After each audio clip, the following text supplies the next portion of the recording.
Well, good afternoon, everyone. Sorry we're a little late, but we had a vote this afternoon. And thank you, Senator Lee, for working with me and our two staffs together on this hearing. I call to order this hearing of the Subcommittee on Competition Policy, Antitrust, and Consumer Rights.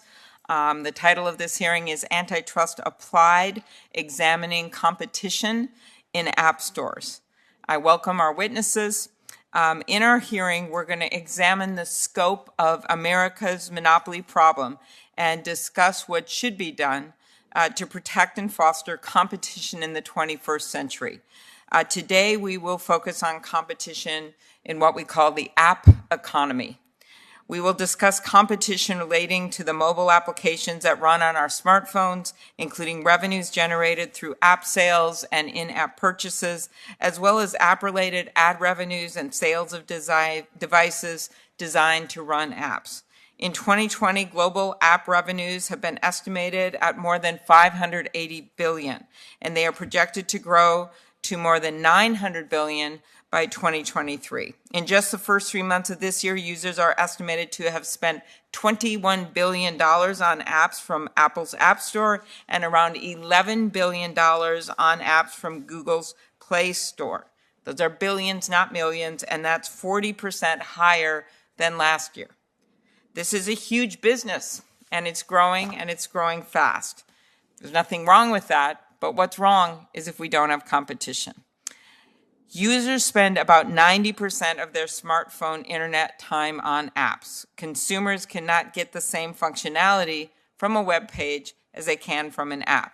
So when you're tweeting or browsing the web or mapping your location or looking at a news feed or listening to music, you're almost always using an app. To put things in perspective, in the first 3 months of this year, Americans spend an average of more than 4 hours a day, Senator Lee, on mobile apps. Do you think you were higher or lower? Okay. Practically all of the apps used by consumers today are either pre-installed on Apple devices or devices running Google's Android operating system, or downloaded from Apple's App Store or Google's Play Store, depending on the consumer's device. Apps designed for the iPhone can't run on an Android device, and Android apps cannot run on an Apple device. So there are two separate app ecosystems, Apple's and Google's, with each setting all the rules and extracting commissions. And consumers choose which ecosystem they want to use when they buy their smartphone. If they buy an iPhone, they're with Apple for as long as they use that phone. If they buy an Android phone, they are with Google for the life of that phone. As consumers don't replace smartphones very often because they are so expensive, app developers who want to reach consumers on both types of phone must create two versions of their apps, one for Apple and one for Android. And the only practical way for app developers to reach those customers is with the permission of Apple or Google. Unless you are some kind of computer hacker, which we hope you're not, the only way to download an app onto your iPhone is through the Apple App Store. No other app stores are allowed, and downloading apps directly from the internet to avoid the App Store, a process known as side loading, is prohibited by Apple. In every sense, it's what we call a walled garden, and by design, the App Store has a literal monopoly on the distribution of apps on Apple devices. While Google does allow alternative app stores and sideloading on Android, as a practical matter, the overwhelming majority of app downloads take place on the Google Play Store, making it by far the dominant app store on Android devices. Both Apple and Google maintain strict control over their app stores. They decide which apps can or cannot exist on their app stores and set the rules for how apps operate once they are downloaded. As a result, Apple and Google operate as gatekeepers with the power to decide how or whether apps can reach iPhone and Android users. And at the same time, they offer many apps that compete directly with those sold through their own app stores. Of course, this gatekeeper power can and often is used to provide a secure environment in which legitimate apps can be distributed to consumers. But today, we will focus on how Apple and Google can use their power to, 1, exclude or suppress apps that compete with their own products, and 2, charge excessive fees that affect competition in the app economy. As I've said before, just because a company creates a successful, innovative business that consumers like doesn't give it a free pass to harm competition or ignore our antitrust laws. Both companies also offer their own apps that compete with the third-party apps in their app stores, including video streaming apps, music apps, payment apps, gaming apps, and more. In some cases, Apple and Google can build the functionality of a third-party app into their operating system or build an app that is essentially a copy. Apple's App Store terms explicitly allow them to imitate any of the apps in their store, a practice known as Sherlocking, which can render the original competing app obsolete. Both companies also compel app providers that sell digital content or services in their app to use their payment process services. The companies then charge commissions of up to 30%. That's right, 30% for such in-app purchases. The apps are not allowed, and this is something that people don't know, to inform customers of or link to payment methods outside of the app to avoid the commission. In other words, consumers are banned from finding out if they're in the app that they have a cheaper alternative. Of course, we acknowledge that most apps are not subject to these commissions. Most small developers and those who offer apps that sell physical goods or services that will be consumed outside the app, like rides on Uber, don't pay the commission. And they are probably pretty happy about that. That's fine. But focusing high commissions on apps that charge for digital services used on the iPhone ensures that the commissions target on the very apps that are most likely to compete directly with Apple's and Google's own offerings.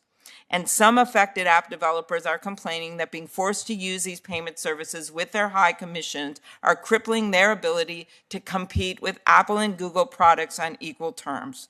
So just because most developers are happy because they aren't paying commissions, that's fine. It doesn't inoculate the app stores from the antitrust laws if they are harming competition with other developers.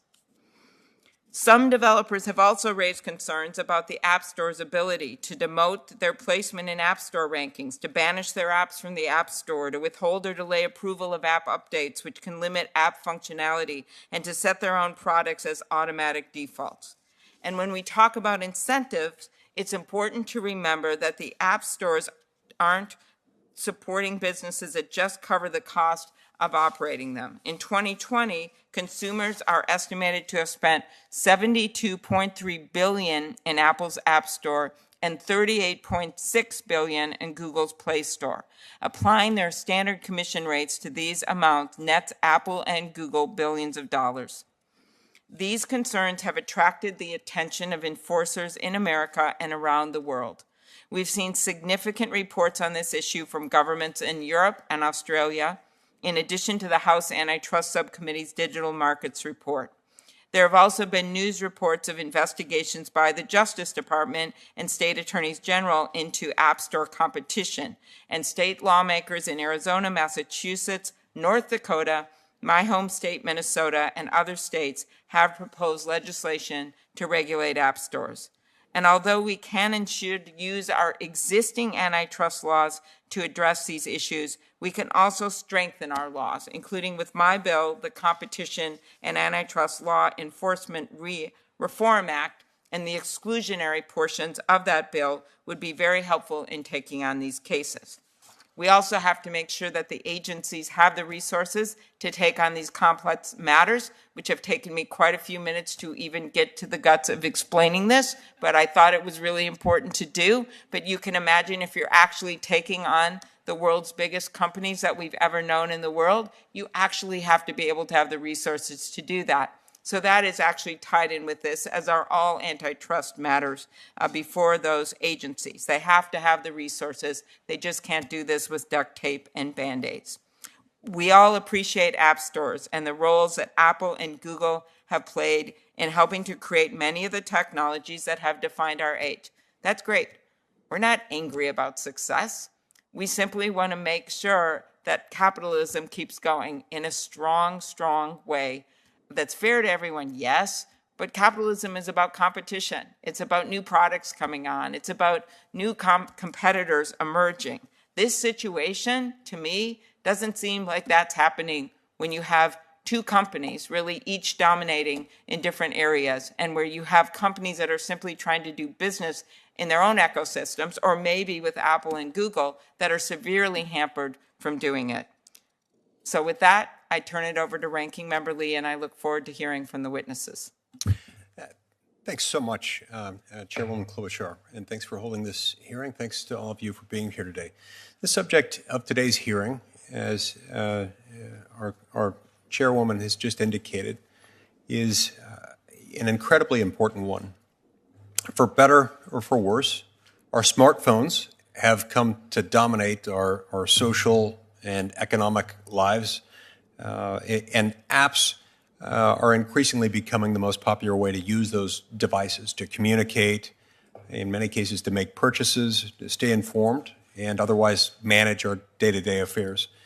The power that Google, Apple, and a few other large tech companies hold over the way Americans live their lives is itself simply unprecedented. And legislators on both sides of the aisle are right to be concerned and right to be interested in inquiring into some of these issues. One recent example of this power involved the total deplatforming of Parler in January. In a matter of days, both Apple and Google removed Parler from their app stores, just as Amazon pulled the plug on Parler's web servers. They did this despite Parler's close collaboration with the FBI in advance of the January 6th events in order to flag potential events, and in spite of the much greater prevalence of planning of the horrible events of January 6th on Facebook, on Instagram, and on Twitter. But both of those apps and their owners, the Facebook and Instagram being under one ownership and Twitter another, those apps remained. Those apps, were allowed to stay on. While Parler, disfavored by the woke barons of Silicon Valley, was just taken down. Millions of voices went silent, and one potential avenue for competition in this marketplace for social media platforms it just disappeared into thin air. I found this troubling, not just because this was one company that was taken down, but because of the many millions of people who had chosen to use Parler were also effectively silenced in that. And I found it very difficult to get good, clear answers or any persuasive answers as to what warranted this action, other than that they could, and other than that they weren't happy with certain things that happened. But those answers didn't meaningfully distinguish Parler from other social media sites or from other apps. I engaged with both Apple and Parler almost immediately to try to get to the bottom of this and why it was happening. Apple's story seemed to change somewhat over the course of our discussions. But I will give Apple, and do give Apple credit for continuing to work with Parler and eventually reaching a resolution that should see Parler return to the App Store within coming days. And all eyes now turn to Google and to Amazon to see what they'll do. So, like I say, I am very pleased with this outcome. But I'm as pleased with the outcome in many ways as I am very dismayed that it took 3.5 months and the intervention of a United States senator in order to get there. It's dumbfounding to me. These are not the actions of companies that feel like they have meaningful competition.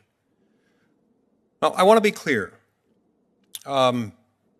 This is concerning. I'm glad they were able to resolve this issue to the extent necessary to get Parler back on the App Store in the coming days. But it does make me wonder a number of things. How many small businesses,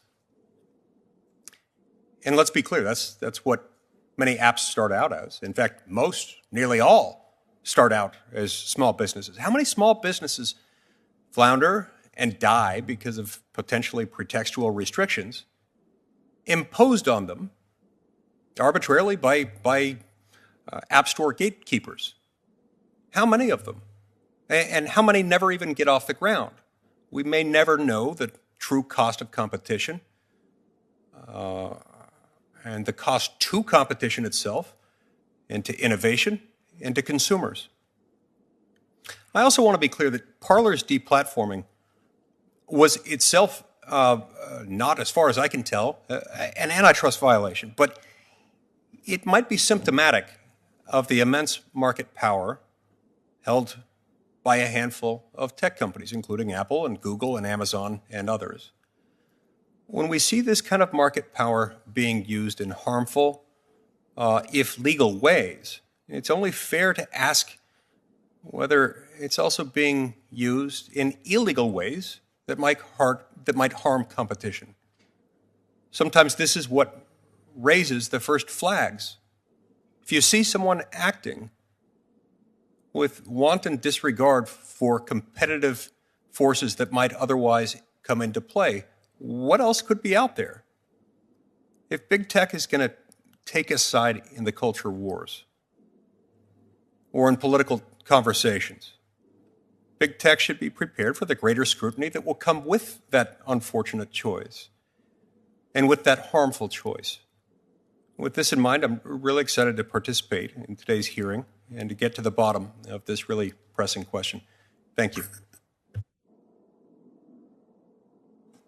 Thank you very much, Ranking Member Lee. I want to introduce our witnesses. Our first witness today is Kyle Ander. Mr. Ander is the Chief Compliance Officer and Vice President of Corporate Law at Apple. Earlier in his career, he was an attorney at both the Federal Trade Commission and the Antitrust Division of the Department of Justice. Our second witness will be Wilson White.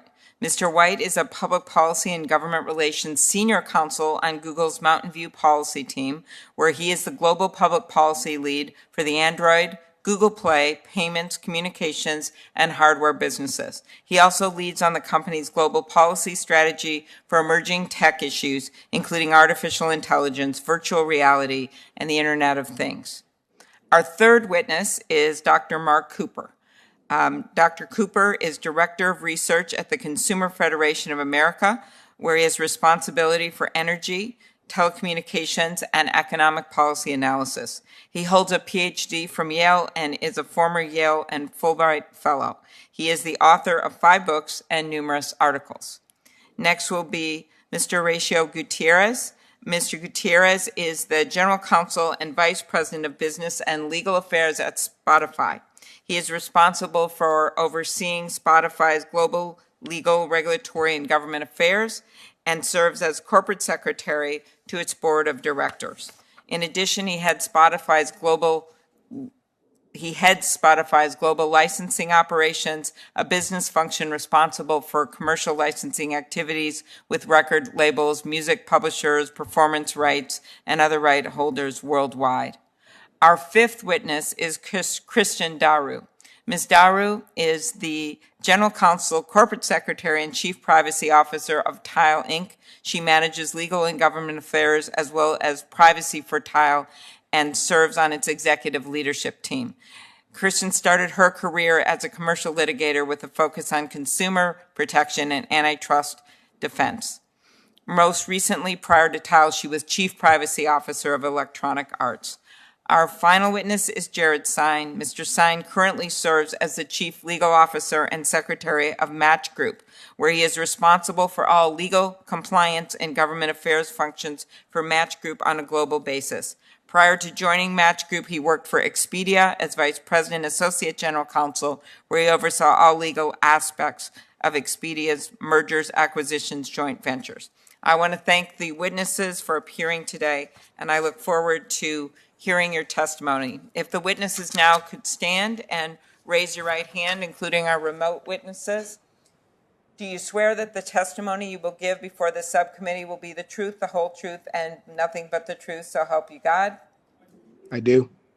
Thank you. You will be seated, and we will begin with you, Mr. Ander, for a 5-minute testimony. Thank you very much, and thank you for appearing remotely. Thank you. Chairwoman Klobuchar, Ranking Member Lee, and members of the subcommittee, my name is Kyle Ander, and I am Apple's Chief Compliance Officer. I appreciate the opportunity to offer testimony about Apple's App Store. Some of you may have an iPhone with you right now. I hope that's the case because we believe our products deliver the best possible customer experience. To do that, we work constantly to innovate. The App Store is one of our most important innovations. It is a critical feature of iPhone, providing customers access to nearly 2 million apps, allowing you to hail a ride, order dinner, listen to music, and so much more, all from your iPhone. Amazing as that is for our customers, I think the App Store's real success is the opportunity it's created for software developers to build and distribute all those apps in the first place. Today, an entrepreneur with a great idea can use the App Store to build an app and instantly reach customers across the entire world, all from her home. It's easy to take that for granted, but it wasn't always this way. When we introduced the App Store in 2008, creating software was difficult and often expensive. Developers had to pay for the tools they needed to build and test their products. Then they had to distribute it, either over the internet, which had trust and security issues, or through physical disks, which required costly shelf space in brick and mortar stores. It's little wonder that options were fairly limited and expensive back then. The App Store changed all of that. It truly revolutionized software distribution. First, the App Store is curated. iPhone is not just a phone. It contains some of your most sensitive information, photos of your kids, financial and health information, and the controls to your home security system. And because of that, bad actors from around the world try to infiltrate devices using malware. That's like a Trojan horse that tries to get into your phone and wreak havoc. We won't tolerate that. We review every app in the App Store to make sure it meets standards for privacy, safety, security, and performance. And each week, we review about 100,000 submissions, and we reject about 40% of them because they don't meet those standards. And we know that our approach works. Study after study shows that the iPhone has fewer malware infections than any other device in the marketplace. Second, we've invested significantly to provide developers the tools they need to build apps. That includes over 250,000 application programming interfaces that help unlock the magic of the iPhone. And because of that, a developer can build apps that let you deposit a check by taking a picture of it, play a game or listen to music with iPhone's audio and video technologies, or get directions using GPS. Apple built those and so many other capabilities into iPhone, and now developers can leverage them for their apps. So the App Store isn't just a store. It's like a studio stocked with canvases, brushes, and paint, the tools that artists need to create their works. And it's a gallery where they can display and sell their creations. And that is how the App Store empowers everyone to build apps, from elementary school kids to small businesses, not just the big guys. Third, the App Store is a great value for developers. The developer keeps 100% of the money she makes for the vast majority of apps on the App Store, about 85% of them. The commission charged to other developers, those selling digital goods, initially was set at 30%, which is a competitive rate today and a far cry from the rates charged for software distribution when the App Store was launched 12 years ago. Since then, we have never raised the commission. We've always lowered it, as we did again last year for small businesses. Today, the commission is almost always just 15% in those instances when it is required. We're proud of the store we've built, the jobs it has created, and the economic opportunity it's supported. It's the sort of thing that is possible when competition is fierce and fair. Apple, after all, was started by tinkerers and dreamers, and we became successful over time because we had an opportunity to compete. We were in a street fight back then, and we still are today. And we like it that way because we know that competition spurs innovation, and with it, more and better choices for customers. Thank you for the opportunity to participate today, and I'm happy to answer any questions you might have. Thank you very much, Mr. Andir. Next, Mr. White with Google. Chairwoman Klobuchar, Ranking Member Lee, and distinguished senators of the committee, thank you for inviting me here today to discuss the Google Play ecosystem and the benefits it provides to millions of American consumers and developers. My name is Wilson White, and I'm a senior director on the Government Affairs and Public Policy team at Google. In my testimony today, I will describe 1, how Android and Google Play work, 2, the ways in which they've contributed to competition and choice, and 3, how we fund and sustain the continued evolution of Android and Google Play while helping developers and consumers. First, at Google, we believe that everyone should have equal access to the benefits of mobile devices. And we designed Android and Google Play with freedom, openness, and accessibility in mind. Since Android is an open source operating system, anyone, including competitors, are free to use it without any requirement to pre-install or download Google's apps or other services.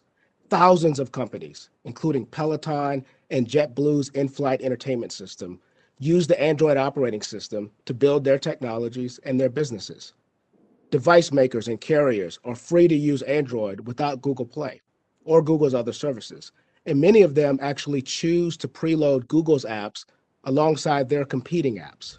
In fact, more than half of Android devices come pre-installed with more than one app store. This openness has proven enormously valuable to device makers because it allows them to invest in other ways, innovate in other ways, without having to devote resources to building an operating system. Similarly, the availability of third-party software is important to ensure that mobile devices meet consumers' expectations. A consumer selecting between competing mobile devices needs to understand whether their favorite apps and games will be available and actually work on those devices. And that's where app stores come in. In 2012, we launched Google Play as our vision for an ideal Android app store. We have a consumer experience, an online storefront where consumers come to find their best apps and games, and a developer experience with app development, distribution, commerce, and performance analysis tools that help developers build better apps and to grow their businesses. Through freedom, openness, and accessibility, today Android and Google Play are the foundation of a thriving and competitive device and app ecosystem. Android is available on 2.5 billion devices around the world. Google Play has 2 billion 30-day active users, and millions of companies rely on these platforms to reach consumers around the globe. Second, Android has increased competition and choice across the ecosystem. Because of Android, today, a consumer selecting a mobile device isn't limited to 1 or 2 or even a handful of alternatives. More than 1,300 companies build Android devices, and there are more than 24,000 different Android device models to choose from. And some of these Android devices cost less than $100, which has made computing more accessible to communities that haven't been well served by the tech platforms in the past.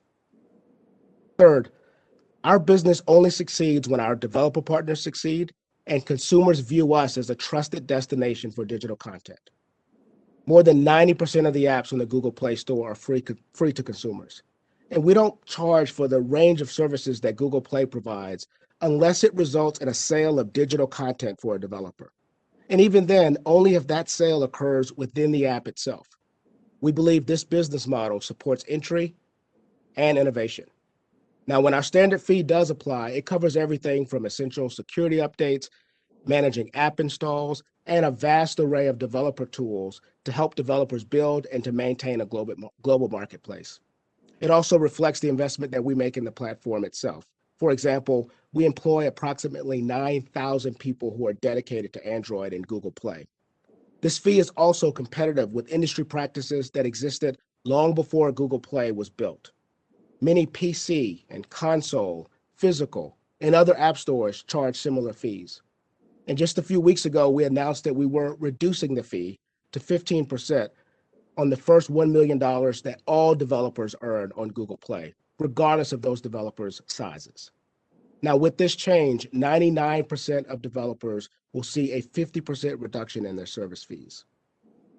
We believe the value proposition for Google Play is a strong one. But if a developer does not agree that the value proposition is adequate, the openness of Android allows those developers options to display and distribute their apps through other means, either directly to consumers or via other app stores. Creating a global platform with access to all and providing tools for developers has always been our goal since we launched the very first Android device. We're proud that our bet on openness has resulted in success for all involved. We appreciate the committee's interest in these important issues, and I look forward to answering your questions. Thank you very much, Mr. White. And next up, Dr. Cooper. Madam Chairwoman, members of the committee, my name is Dr. Mark Cooper. I'm Director of Research at the Consumer Federation of America. We appreciate the opportunity to testify today. And this may be the most important effort to reform antitrust in the 4 decades that I have been analyzing it for the CFA. I draw on 3 articles in my comments, which I've submitted for the record. They outline the problem, which remarkably, the chairwoman's description of the practices were all illegal in the Microsoft case. And that is the standard that we should be applying today and enforcing. Digital communications is dominated by platforms using and abusing market power to undermine competition. 6 years ago, we concluded that one primary goal of public policy in a dynamic digital economy is to ensure that market power that is inherent in platform does not hinder or diminish the competition for goods and services and applications that can ride on those platforms. We have the model in hand, bright lines behind which entrepreneurial experimentation is unleashed and strong antitrust principles to constrain market power. The great challenge, of course, is where do you draw that line? How do you find a set of policies that recognize that there are innovative companies developing platforms and there are competitors who would like to develop applications? We know that companies are innovative, and these companies here and on the TV are innovative. They are seeking innovative rents, sometimes called Schumpeterian rents, because they disrupt business and they create needs and wants that they then meet in increasingly consumer-friendly ways. However, there tends to come a point in the development of these industries where instead of chasing Schumpeterian rents, they begin to chase what I call Rockefeller rents. Those are the rents that accrue to firms that build bigger moats around their businesses and lock consumers in while they lock competitors out. An analysis by the Stigler Group Center at University of Chicago lists 36 challenges to antitrust in the digital age. The irony is that the first 10 represent positive economic benefits of digital production and distribution. Those are the innovations we need to foster. But the existence of those innovations does not justify the 24 anti-competitive sets of practices that have grown up around them. Now, Congress should, in fact, set goals, provide authority, give power and resources to the expert agencies. Under close congressional oversight, the agencies will get the job right. However, if Congress tries to draw lines and pick winners and losers, there's a good chance that the winner they pick today will be a loser tomorrow, and then we have to get Congress to act again, and that is not so easy to do. Congress should clear away the thicket of mergers and abusive practices, the decades of antitrust malpractice, and shift direction. It should put all of the suspect practices and mergers on the table and empower the agencies to figure out who is doing what to whom and quickly resolve those problems. The specifics that I support in my testimony include the following: non-discriminatory interconnection and carriage, which equals open application interfaces in the digital economy. Deep suspicion of proprietary application interfaces, a presumption that they are illegal, and severe risk to those platforms that rely on proprietary interfaces. Fair, reasonable, and non-discriminatory rates, terms, and conditions for access. That's FRAND, an expression you will hear in antitrust. But the demand side is as important as the supply side. If we can't get the customers, it doesn't matter how many apps we can develop as long as if we can't win the business. So we need to have the equivalent, which is true consumer sovereignty on the demand side. Consumers must have opt-in, not opt-out. No presumption of what the default is. Give me the chance to choose. Equal single-click choice. Provision of neutral information. Clear description of the information that's collected and how it is used. And some limitations on the types of information collected and the targeting of groups for that information. Those are the principles, approximately 10 principles, that need to govern this space if it is going to be consumer-friendly and competitive. Thank you. Thank you very much, Dr. Cooper. Next, Mr. Gutierrez. Chairwoman Klobuchar, Ranking Member Lee, and members of the subcommittee, thank you for the opportunity to testify today on behalf of Spotify. My message is simple, stark, and urgent. We believe all businesses, including Spotify, should work hard to earn the favor of consumers through fair and square competition in the marketplace based on better, more innovative products offered at attractive prices. But Apple abuses its dominant position as a gatekeeper of the App Store to insulate itself from competition and disadvantage rival services like Spotify. Apple's anti-competitive conduct hurts consumers with higher prices, less innovation, and less choice. Our market moves at internet speed, and legislative action is urgently needed to give antitrust enforcement agencies the tools they need to prevent gatekeeper platforms like Apple from abusing the power of their platform. And unless decisive legislative and enforcement action is taken, other gatekeeper platforms inevitably will follow Apple's example, resulting in further concentration of power in the hands of a handful of digital sovereigns. 15 years ago, Spotify pioneered a streaming audio service that today enables our 345 million customers to hear the music and podcasts they want anywhere at any time. Apple Music is one of our principal competitors. Its advantage is not better service. Instead, it is Apple's total control over the App Store, which allows them to impose rules that disadvantage Spotify and benefits Apple's own service. Some might not remember this, but iPhones weren't that popular when first introduced. Apple soon realized that the iPhone would not succeed if it only offered Apple's proprietary apps, and it invited third parties to develop apps for the iPhone and open the App Store. Apple, therefore, has things exactly backwards when it claims that companies like Spotify are free riding on Apple's innovations. It is Apple's success that rode in large part on the creativity of third-party app developers that created demand for Apple's devices. And the proof is Apple's own slogan. There's an app for that, which it used to drive sales of Apple devices. How did Apple show its gratitude for app developers' help? By doing a classic bait and switch. They waited until tens of millions of device owners were locked into the iPhone before changing the App Store rules to impose burdens on app developers that compete with Apple's own applications. Apple has a decade-long history of using App Store policies to handicap Spotify and benefit Apple Music.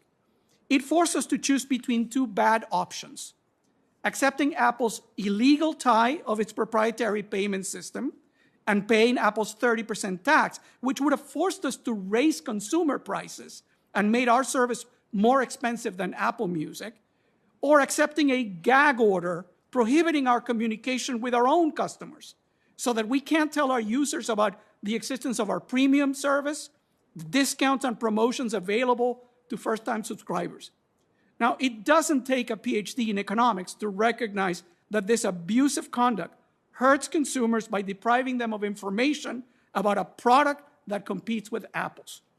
Apple's anti-competitive intent is clear from the fact that it targets businesses that are or might become Apple's competitors in downstream markets. The rules apply to companies that offer online gaming, music and video streaming, access to ebooks, but companies like Uber, Starbucks, Ticketmaster, and Walmart are exempt. Apple argues that these rules are indispensable to the safety and privacy of users. But how can they be indispensable when they don't even apply to 85% of the apps in the App Store that are exempt from Apple's restrictions? Apple's explanations are cynical pretexts. These restrictions are nothing more than an abusive power grab and a confiscation of the value created by others. Even Microsoft, in the heyday of the Windows PC operating system, did not demand a cut of 30% of the revenues of competing browsers and media players. Legislative action is urgently needed to stop these illegal power grabs. We welcome the broad antitrust reform proposed by Chairwoman Klobuchar, along with Senators Blumenthal and Booker. Senator Hawley recently proposed a bill with a number of similar and very important reforms. These reforms are essential to equip enforcement agencies with the tools they need to remedy the market and consumer harms that result from these platform abuses. Thank you, and I look forward to answering your questions. Very good. Thank you very much. Ms. Daru. Thank you to the subcommittee and to your dedicated staff for convening this critical hearing. My name is Kirsten Daru, and I'm the General Counsel of Tile. Tile helps people find lost items. Our devices work with the Tile app to help people find their keys, wallet, purse, really anything. We also embed our technology into third-party products like headphones, laptops, and wearables.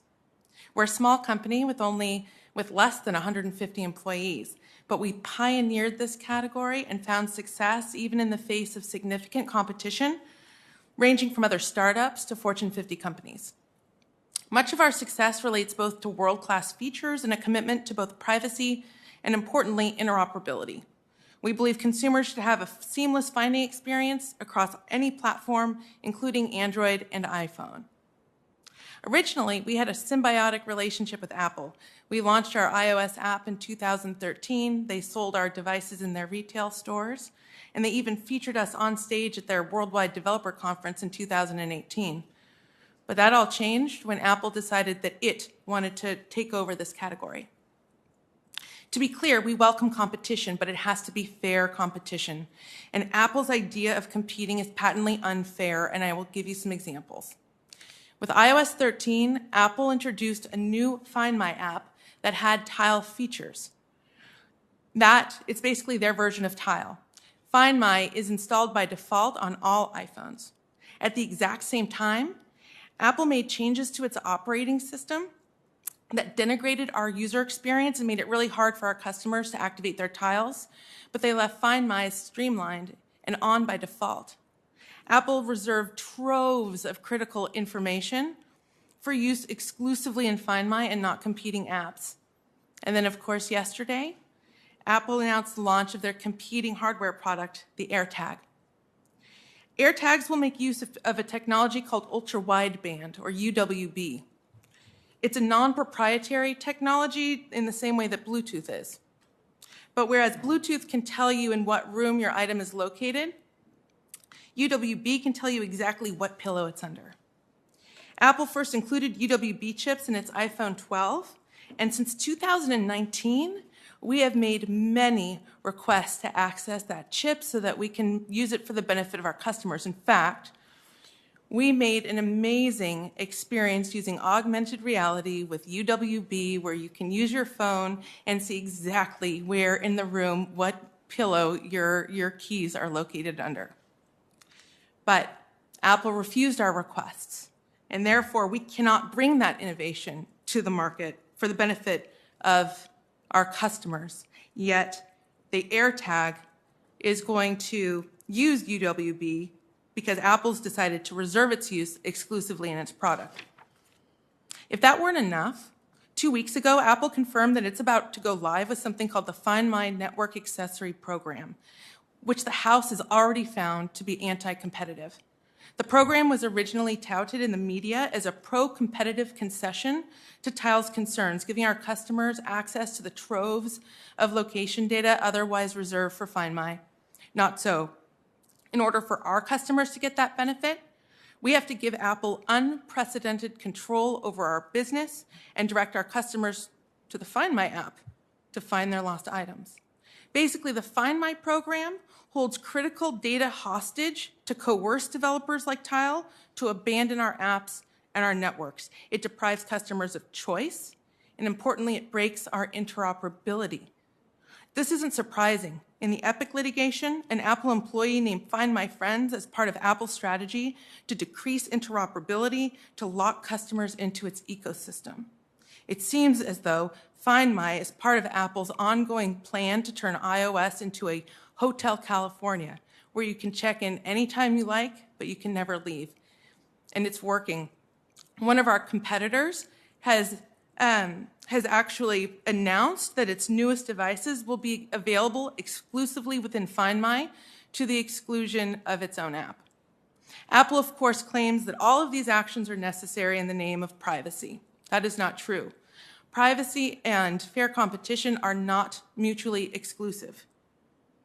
Apple could easily define requirements to allow us all to play on the same field, but Apple doesn't do that. Apple uses privacy as a blanket excuse to subject competitors to different rules. This is what happens when you have a monopolist acting as a de facto regulator. The regulations will always favor the monopolist. If Apple turned on us, it can turn on anyone. And Apple has demonstrated it won't change unless someone makes them. And the legislative answer is simple. If Apple chooses to compete against developers on its platform, it should just do so fairly and according to the same rules. Regulating a giant like Apple won't be easy, but it's just going to get harder as it gets bigger and more powerful, starting with an App Store antitrust reform bill. To address some of these known abuses will be an important first step to ensure lasting innovation and competition in this country. Thank you for your time. Thank you very much. Next, Mr. Sine, last but not least. Thank you. Madam Chair, Ranking Member Lee, and members of the committee, thank you for your bold leadership in advancing this important public debate. Apple and Google have used their monopoly power to redirect the meritocracy of the free, competitive, and innovative information superhighway to run primarily through the toll gates of their App Store monopolies. They have systematically programmed users to seek out the app for that. And if you do not have an app, you might as well not exist. Let me be clear. Apple and Google are the only gatekeepers of this new internet, using user data and app developers' innovations and even income against them in order to bankroll the construction of massive tollways on the formerly free information superhighway. At the heart of this strategy to control developers and consumers is the requirement that app developers use Apple's and Google's in-app payment services or credit card processor, for which they charge a whopping 30% tax. But don't take my word for it. The late Apple CEO, Steve Jobs, devised this strategy. Back in 2010, Apple grew wary that it was far too simple for users to switch between iOS and Android devices because app developers were allowing users to buy services directly from them that could be used readily on either platform. His directive was simple. Let's force them to use our payment system. He knew that once users paid through Apple and not the app developer, they would be locked into Apple's ecosystem, tying their purchases to their iOS devices and forcing app developers to hand over the lifeblood of their businesses, their customer relationships. Let me share just two examples of our experiences that unequivocally demonstrate the monopoly power of these app stores. Shortly after Google launched the Google Play Store, they persuaded us to join the Android ecosystem under the false pretenses of an open platform where we would not be required to use Google's payment processor or pay the 30% tax. Now, years after helping them establish their App Store monopoly by bringing our apps and our customers to the Play Store, Google is leveraging its monopoly power to change the rules, tying its in-app payment system to our access to the Play Store starting in September of this year. Not to be outdone, Apple has been equally authoritarian. A few years back, Match wanted to institute ID verification rules in our Taiwanese app that mirrored those already required in Japan. Apple rejected our app. Perplexed, I personally contacted the App Store's head lawyer to explain why this was the right thing for our business and why it kept our users safe. I was told in no uncertain terms that he disagreed with our assessment of how to keep our users safe. He added that we should just be glad that Apple is not taking all of Match's revenue, telling me, "You owe us every dime you've made." I was floored. Senators, this is not curation, as we've been told. It is iron-fisted monopoly control. When an industry player has the power to dictate how apps operate, how much they will be forced to pay, and in many cases, if they will even survive, it is a monopoly. This is the same behavior of the robber barons before them. It is no wonder that so few companies have been willing to stand up and testify against these monopolies.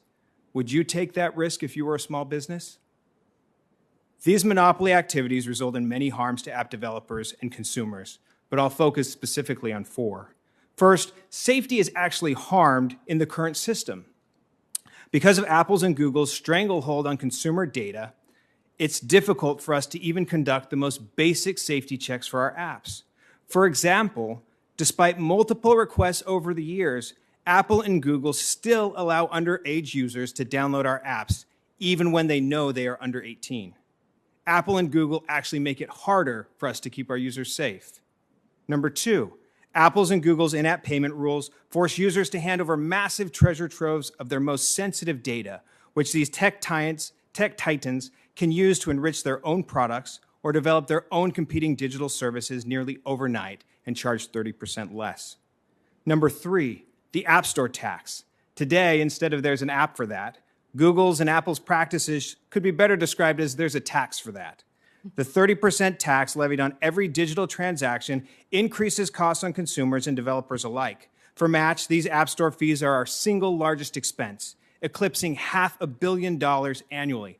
That's $500 million that could be going back into the pockets of everyday consumers, or deployed to hire employees or invested in new innovations. Number 4, incentivizing the monetization of selling user data and reducing innovation.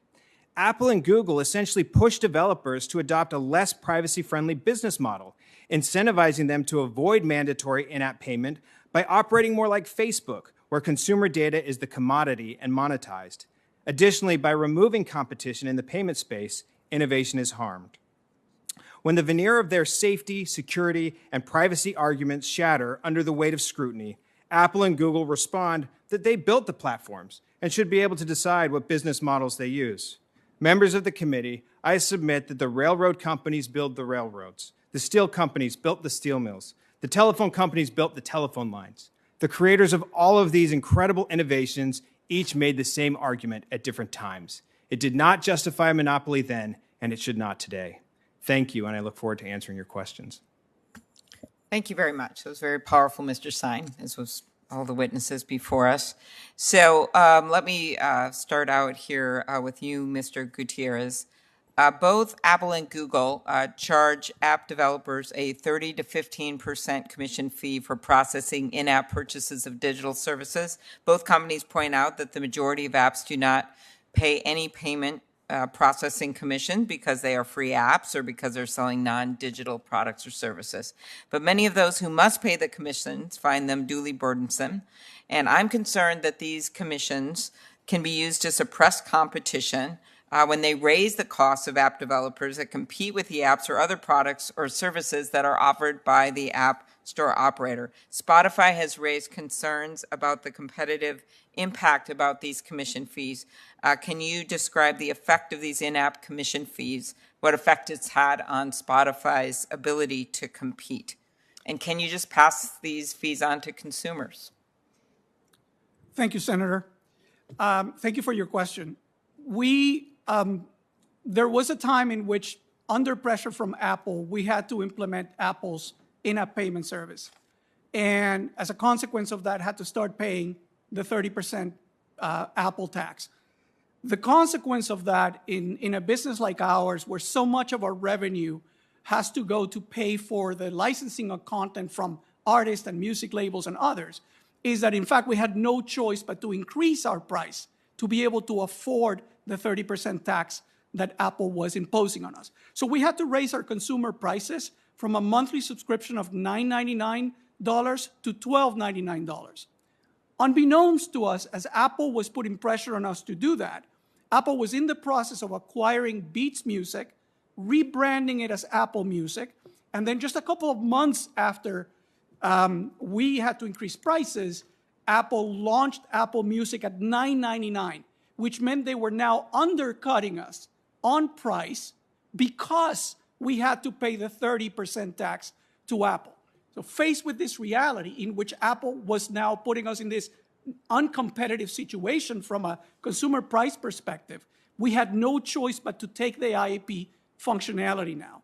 What followed after that was a series of steps on the part of Apple threatening us to kick us out of the App Store. Just imagine the power of a threat on the part of a platform like Apple to take you out of the App Store, what that might mean for your business. A number of steps in which they not only said it wasn't enough for us not to provide a link to a payment mechanism, but we couldn't even tell users that there was a subscription option and that there were discounts that we were offering that would make the product cheaper. This gag order in terms of the communication with our own customers, which makes it incredibly hard for us to persuade the user of a free app to upgrade to a subscription app, which is frankly in a freemium model like ours, how the business can work and how the creators that put their content on our platform can be fairly compensated.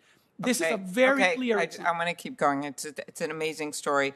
And at some point, I'll go to Mr. Anders here to explain this. But there's another piece of this, is that not only are you charged these fees, then you're forced to pass them on when you don't want to.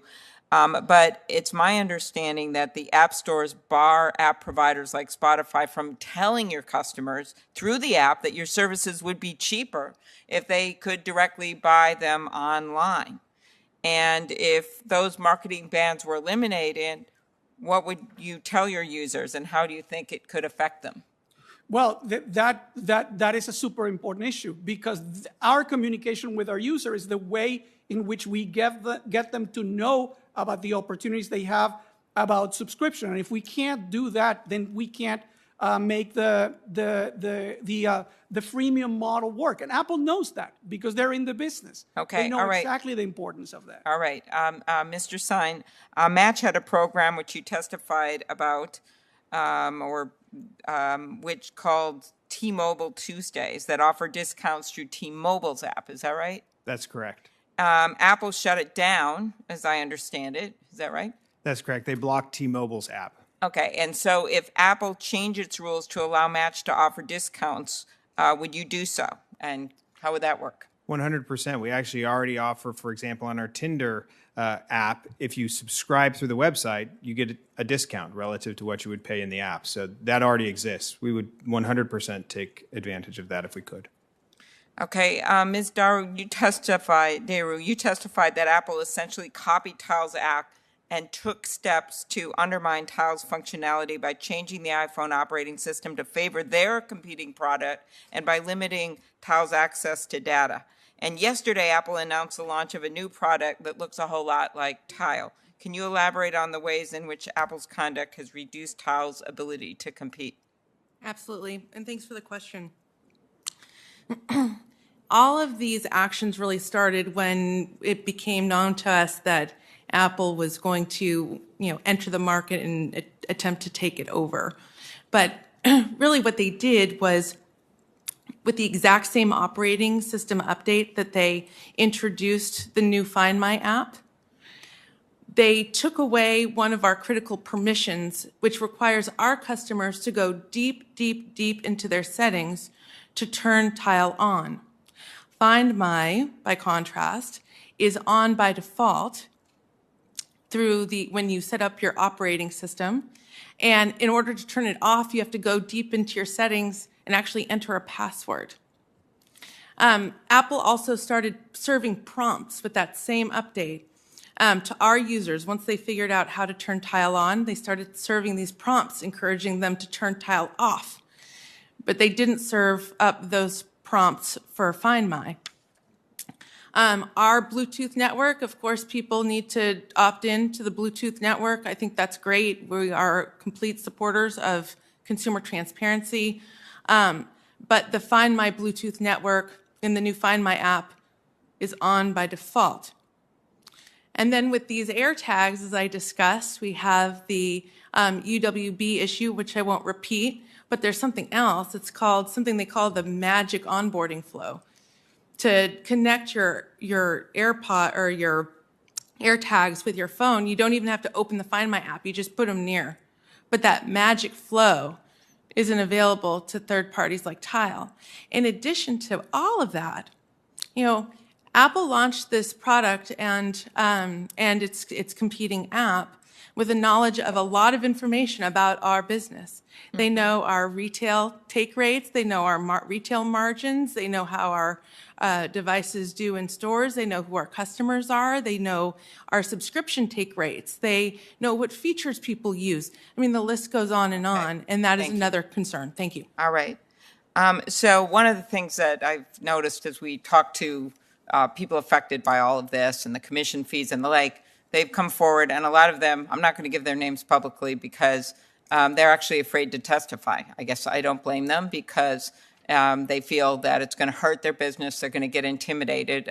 You mentioned, Mr. Gutierrez, I'm not asking you this question, some of the retaliation you thought that you felt you experienced for coming forward. Mr. Sine, have you have any examples of retaliation for coming forward? Senator, we have had outreach with respect to our coming forward. By who? For sure. By Google. Oh, what happened?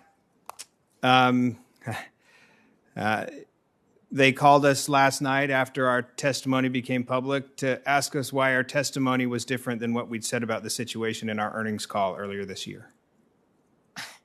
Is it different? What we'd said in our earnings call earlier this year was that we believed we would be able to work through the issue of Google imposing their 30% on us, which we've been working very hard at over the last few years, meeting with regulators and others to try and change these practices and ensure this from not happening. Google actually first threatened us in 2017 that they would roll out this in-app payment requirement to us, and they've slow rolled that until they announced it last September. And so I'm just picturing this compared to Australia, where they threatened to cut off a whole country simply because they wanted to charge for content. And so if you were to somehow keep experiencing retaliation, I would assume I don't want to keep going into my time. We have several senators here, 3 more, another one on the way. I just want to know, could they hurt you in little ways that it would be really hard to detect? They could hurt us in little ways. They could hurt us in big ways. They could easily remove our app. They could, again, as they're doing, impose the 30% tax that they had never imposed on us before. There are many, many ways they can hurt our businesses. We're all afraid, is the reality, Senator. We're fortunate you are listening to us today. Well, and I hope the Justice Department is too. Mr. White, why did someone from your company call Mr. Sine? Match is a major competitor here in the market. We all know who they are. Why did they do that last night? Thank you, Senator, for the question. And not only is Match a competitor, Match is a major partner of ours, a very valued partner of ours. My understanding, based on what Mr. Sine said, is it sounds as if some business development folks who are working on commercial conversations had a conversation and asked an honest question of why sworn testimony was different from what was stated in a public earnings call. I respectfully don't view that as a threat, and we would never threaten our partners, Senator. Having developers choosing to distribute through Google Play is core to our business. So the idea that we would threaten partners who actually share in the success that we have as a platform is antithetical. It's the antithesis of how we carry our business, Senator. Okay, my last question, I'll have another round. Mr. Andir, this is about some of the things that Ms. Daru talked about. Does Apple's developer agreement authorize Apple to use an app developer's confidential technical and business information to create apps that compete against the developer? Senator, no, it does not. We compete on the merits, and we've looked at different products, different markets, and we asked ourselves time and time again, what can we do different? What can we bring that's unique and special to the marketplace? And I think AirTags is one of those products. We think it's a very different product than anything else that's out there. We're super excited to launch this product tomorrow. And I think if you look at it, you'll see that it's extremely different than anything else in the marketplace.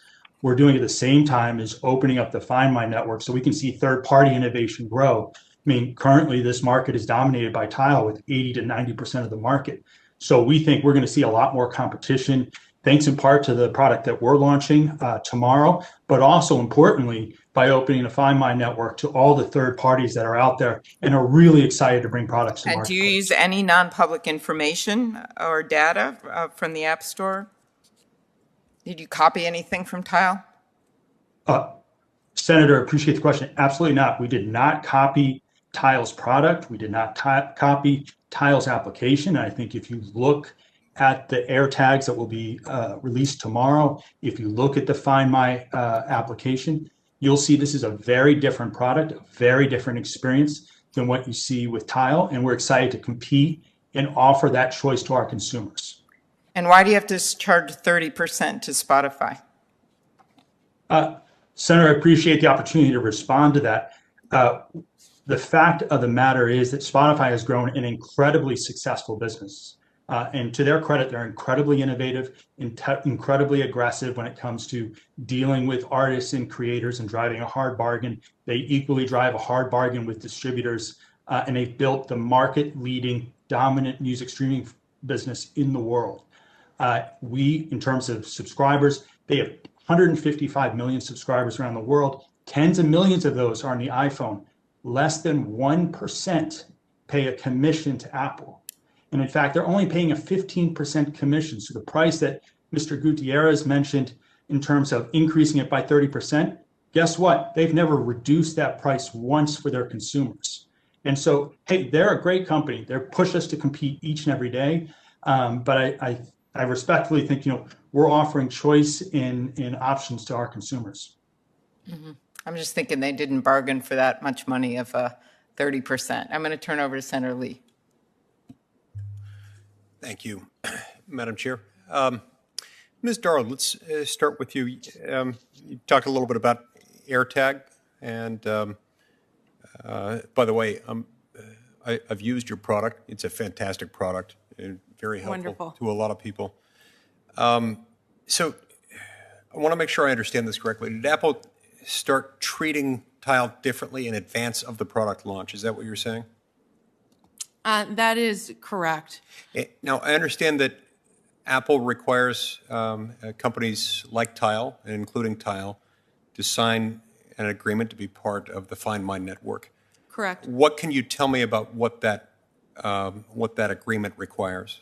Unfortunately, I am not at liberty to say because I'm under an NDA by Apple. Okay. Mr. Andir, will you agree to allow Ms. Darrow to talk about the Find My network agreement? Senator, obviously that agreement covers a number of proprietary technologies and work that we're still developing here at Apple. So I can't grant a blanket waiver to discuss it because there's a number of proprietary technologies and issues involved in that agreement. Could you grant a waiver to the extent it doesn't include disclosing proprietary technologies? I mean, our focus in this hearing is to discuss the state of competition and competition policy as it relates to app stores. Is there not a way to craft that waiver? I'm sure there is, Senator. It's a little hard to do this in the moment and in the vacuum. But certainly, general commercial terms, again, those are still being hashed out. We're interested in contractual limitations, not on intellectual property. Correct. Just contractual terms, no technology, nothing technology related at all. Just to be clear, Mr. Andy, your response related to your proprietary technology, to your IP. I didn't hear you say anything about your contractual limitations, which is what we're wanting to inquire into. Is your answer still the same? Senator, part of the challenge here for me, frankly, is we just launched this program 2 weeks ago. We are in the midst of talking about it with a number of different parties. Sure. No, I understand you just launched it, but it's not like it materialized like manna from heaven. It didn't just show up. That's correct. But right now we're collecting feedback from a number of developers. We're engaged with dozens of third parties who are really excited to use this technology and giving us feedback on all of these terms. So I'm in a bit of a difficult position. Okay. Well, I'd appreciate it if you could look into that. Again, we're not, we have no interest in, we have no jurisdiction over IP aspects of it. We want to know about your contractual obligations there. Mr. Sine, in your written testimony, you suggest that Apple and Google have refused to work with you in order to improve user safety. Tell us a little bit about more about what you mean by that. Yeah, so, first and foremost, the issue I raised in my testimony was about underage users. We are a platform that has decided, because we're online dating, it's appropriate for only users that are 18 and older. Apple and Google collect information as users are registering for their iTunes accounts or their other accounts through which they will actually download those apps. In many instances, they actually know the age of those users. And if you're a user and you move through that flow and you're 15 years old, you'll get a pop-up that says, by clicking here, you're agreeing that you're over 18, even though Apple knows you're not because you've already entered your birth date as 15. Those get passed on to our app. We then have to filter them out through our various age gating systems in order to make sure that we don't have underage users on our platforms. Right. No, I've encountered that with one of my teenagers a few years ago when I was arranging to pay her allowance. I tried to do it through Apple Pay. We couldn't do it at the time. She wasn't 18 at the time. That would suggest that they do, in fact, know which user. To have an iPhone, to operate with an iPhone, you've got to have an iTunes account. If it's a minor, it can be linked to an adult's account. It knows that she was a minor. Correct. We even tried to jerry-rig it and go around it, and it wouldn't let us because it knows. So that is troubling. That is significant, at least, if they do know this, and knowing that and allowing that to be known could be useful for the purpose of protection. We live in a world where people do a lot of bad things to kids. It's hard for me to understand why they wouldn't want to share that information. We agree, Senator. In addition, our platforms for years have run registered sex offender checks. We've asked Apple and Google to share the data with us that would make it easier to run those checks. And again, there has been, while some lip service to it, very little work done. We've then gone around them in order to speak with people here in the Senate to try and help craft legislation that would actually allow us to be able to run those checks with different data. We've also helped to support a bill that passed in Arizona that would allow us to get access to that data to go around the fact that Apple and Google don't share the information we need in order to run those checks. Mr. Andier and Mr. White, now, as has been noted, we've got ride-sharing apps that use the internet to help you find transportation in the real world. Matches dating apps use the internet to help you find a date in the real world.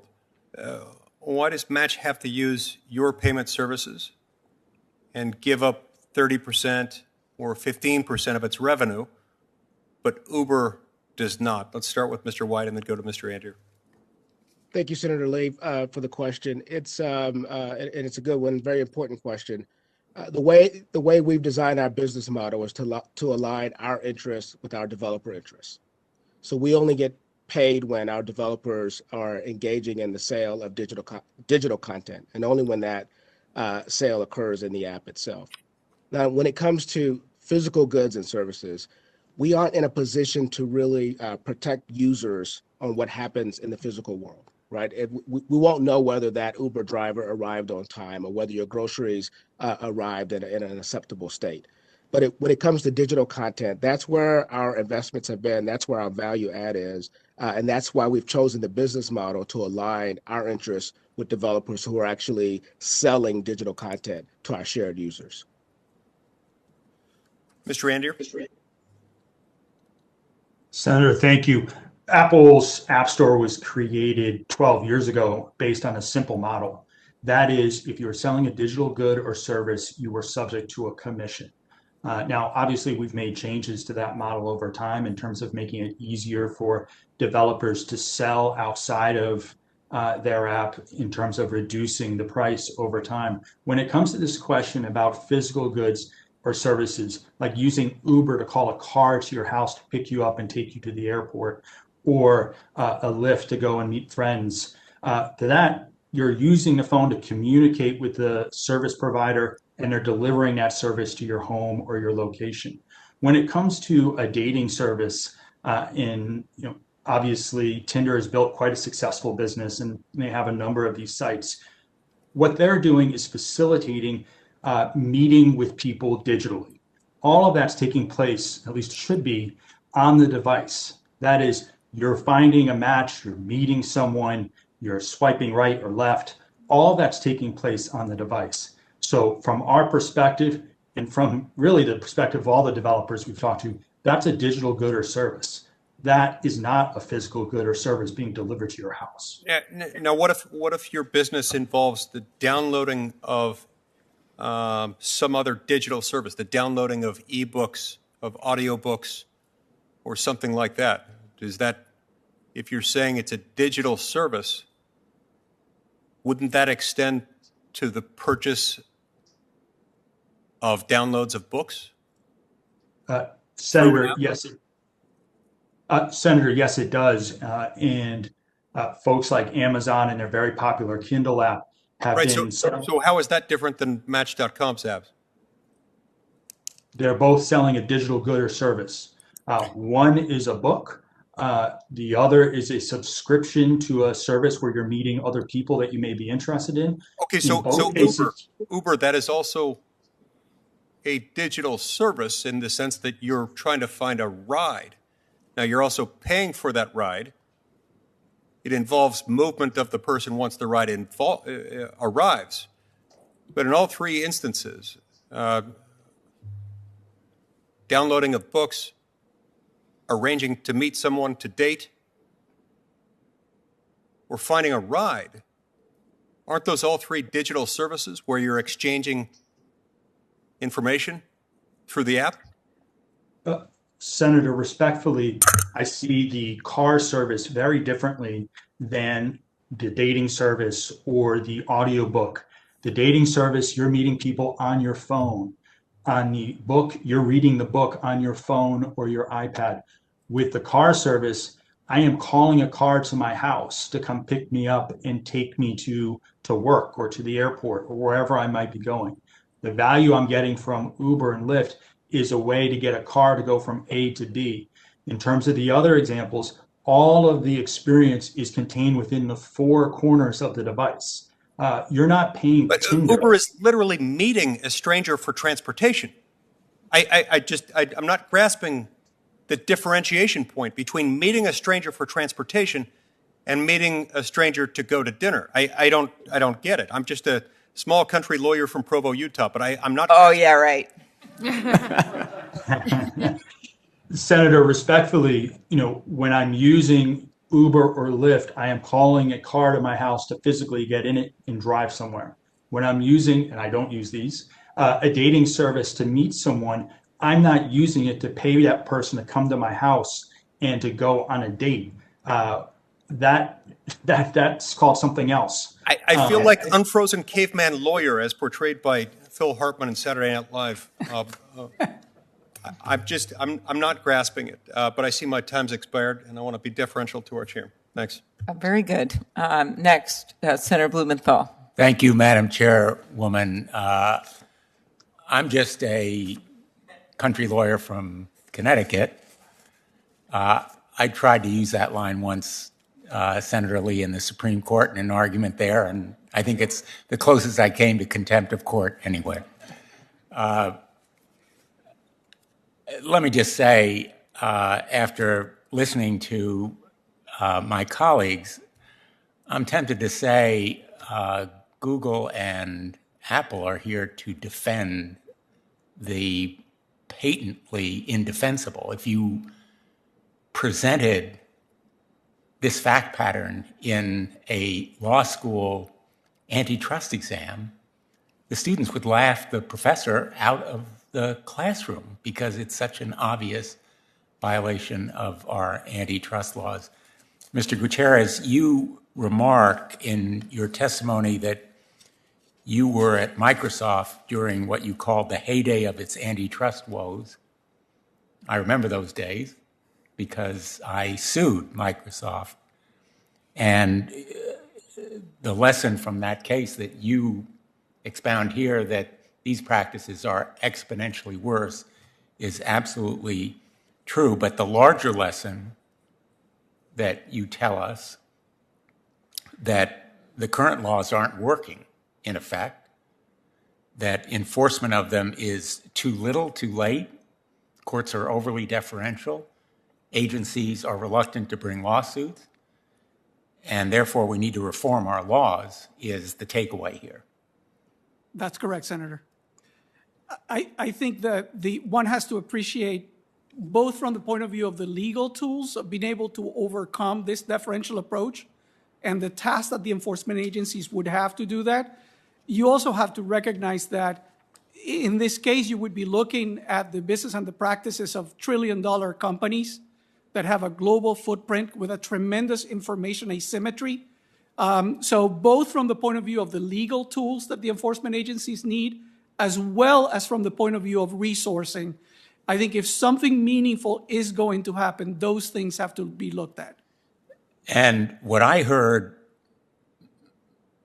Apple tell you in defense of charging you this rent, whether it's 15% or 30%, hardly makes any difference. It's rent arbitrarily imposed to try to stifle competition and increase Apple's profits at your expense is, well, you can afford it. But the fact of the matter is that, as you said, Spotify has to pass it on to consumers, and it inhibits innovation and competition, correct? That's correct. And Apple knows the business really well because they're in it. They're a direct competitor of ours. And this is a textbook case of raising rivals' costs, which is what they're doing. They recognize, because they know the music streaming business, that we have high costs associated with paying for the content to the artists and musicians. And they know that our margins are tight and that a 30% tax, even if it eventually might come down to 15%, it is just too large a fee to be able to absorb without passing on that increase to consumers. And just to show you that Apple is well aware of the value of this practice, it doesn't allow users to jailbreak their phones to sideload apps. It has shut down alternative app stores. In fact, as we know, Apple was sued by an alternative app store, Cydia, on monopolization grounds, and Cydia's complaint makes clear that Apple not only excluded them from the iPhone market, but lifted Cydia's popular features and incorporated them into Apple's app store. So it's not only a matter of making you charge consumers more, it's also a method to suppress competition and steal good ideas, correct? That's correct. And Senator, just to follow on your point, if Apple is convinced that their payment system is that superior, that it really should command a 30% fee, they should allow for competition and let the market determine that. Let supply and demand determine what the right fee is. But they haven't done that. They haven't legally done it. That's right. They haven't done it because the law hasn't been enforced against them. What we have is a classic case of exclusionary anti-competitive conduct. And as I think all of us would agree violations of the law and monopolistic abuse of power, just as it happened in the Microsoft case, need to be held accountable. That's why I support strengthening Section 2 of the Sherman Act to curb anti-competitive exploitive conduct by monopolists and other dominant companies. And that's why we need to consider also interoperability as a remedy, like it was in the Microsoft case and in the Access Act that I have co-sponsored with Senator Warner. Mr. Sine, we have this apparent explanation of the call to you last night, right? The call was not to me. The call was to our person who has a business relationship with Google. So it's our representative talking to their account representative. A representative of your company. Correct. Out of, what do you think, idle curiosity? Why was the call made? I can't really speculate on it, Senator, but, you know, anytime you receive an inbound call. We are plausibly interpreting it because of the timing, because of the content of the call. We don't have evidence of the exact words spoken, but it looks like a threat. It talks like a threat. It's a threat. When you receive something like that, Senator, from a company that can turn you off overnight, you're always a little intimidated. Correct. And it hasn't been reluctant to throw its weight around. Similarly, I think it's an insult to this committee. I think it's more than an insult. It's potentially actionable, and I think we should look into more information about it. Would you agree? We would be happy to comply and work with you on that. That's the plan, Senator Blumenthal. Thank you. Thank you, Madam Chair. I thought it probably would be. Thank you. Yes. Let me turn to another area that Senator Klobuchar has ably begun to explore. I didn't hear an answer to Senator Klobuchar's question, Mr. Andier. Has Apple ever used app developers' information to inform its own product strategy? Senator, I am not aware of anyone at Apple using proprietary information from the App Store to develop our products. It's the antithesis of how we approach product development and innovation.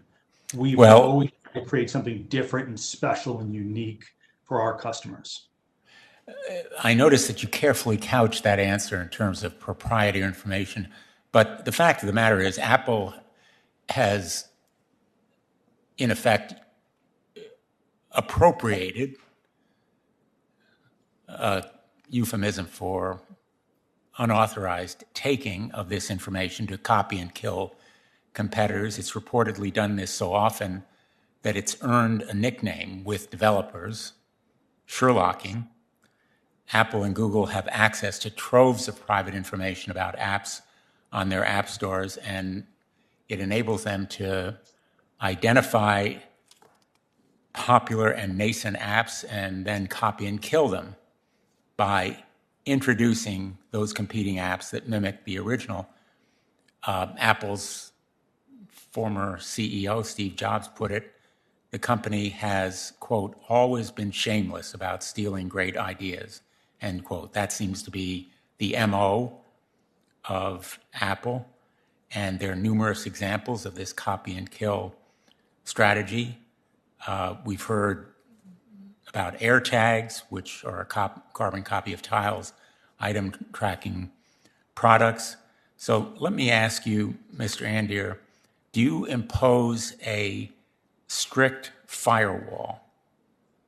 Does Apple impose a strict firewall between the App Store and its business strategy?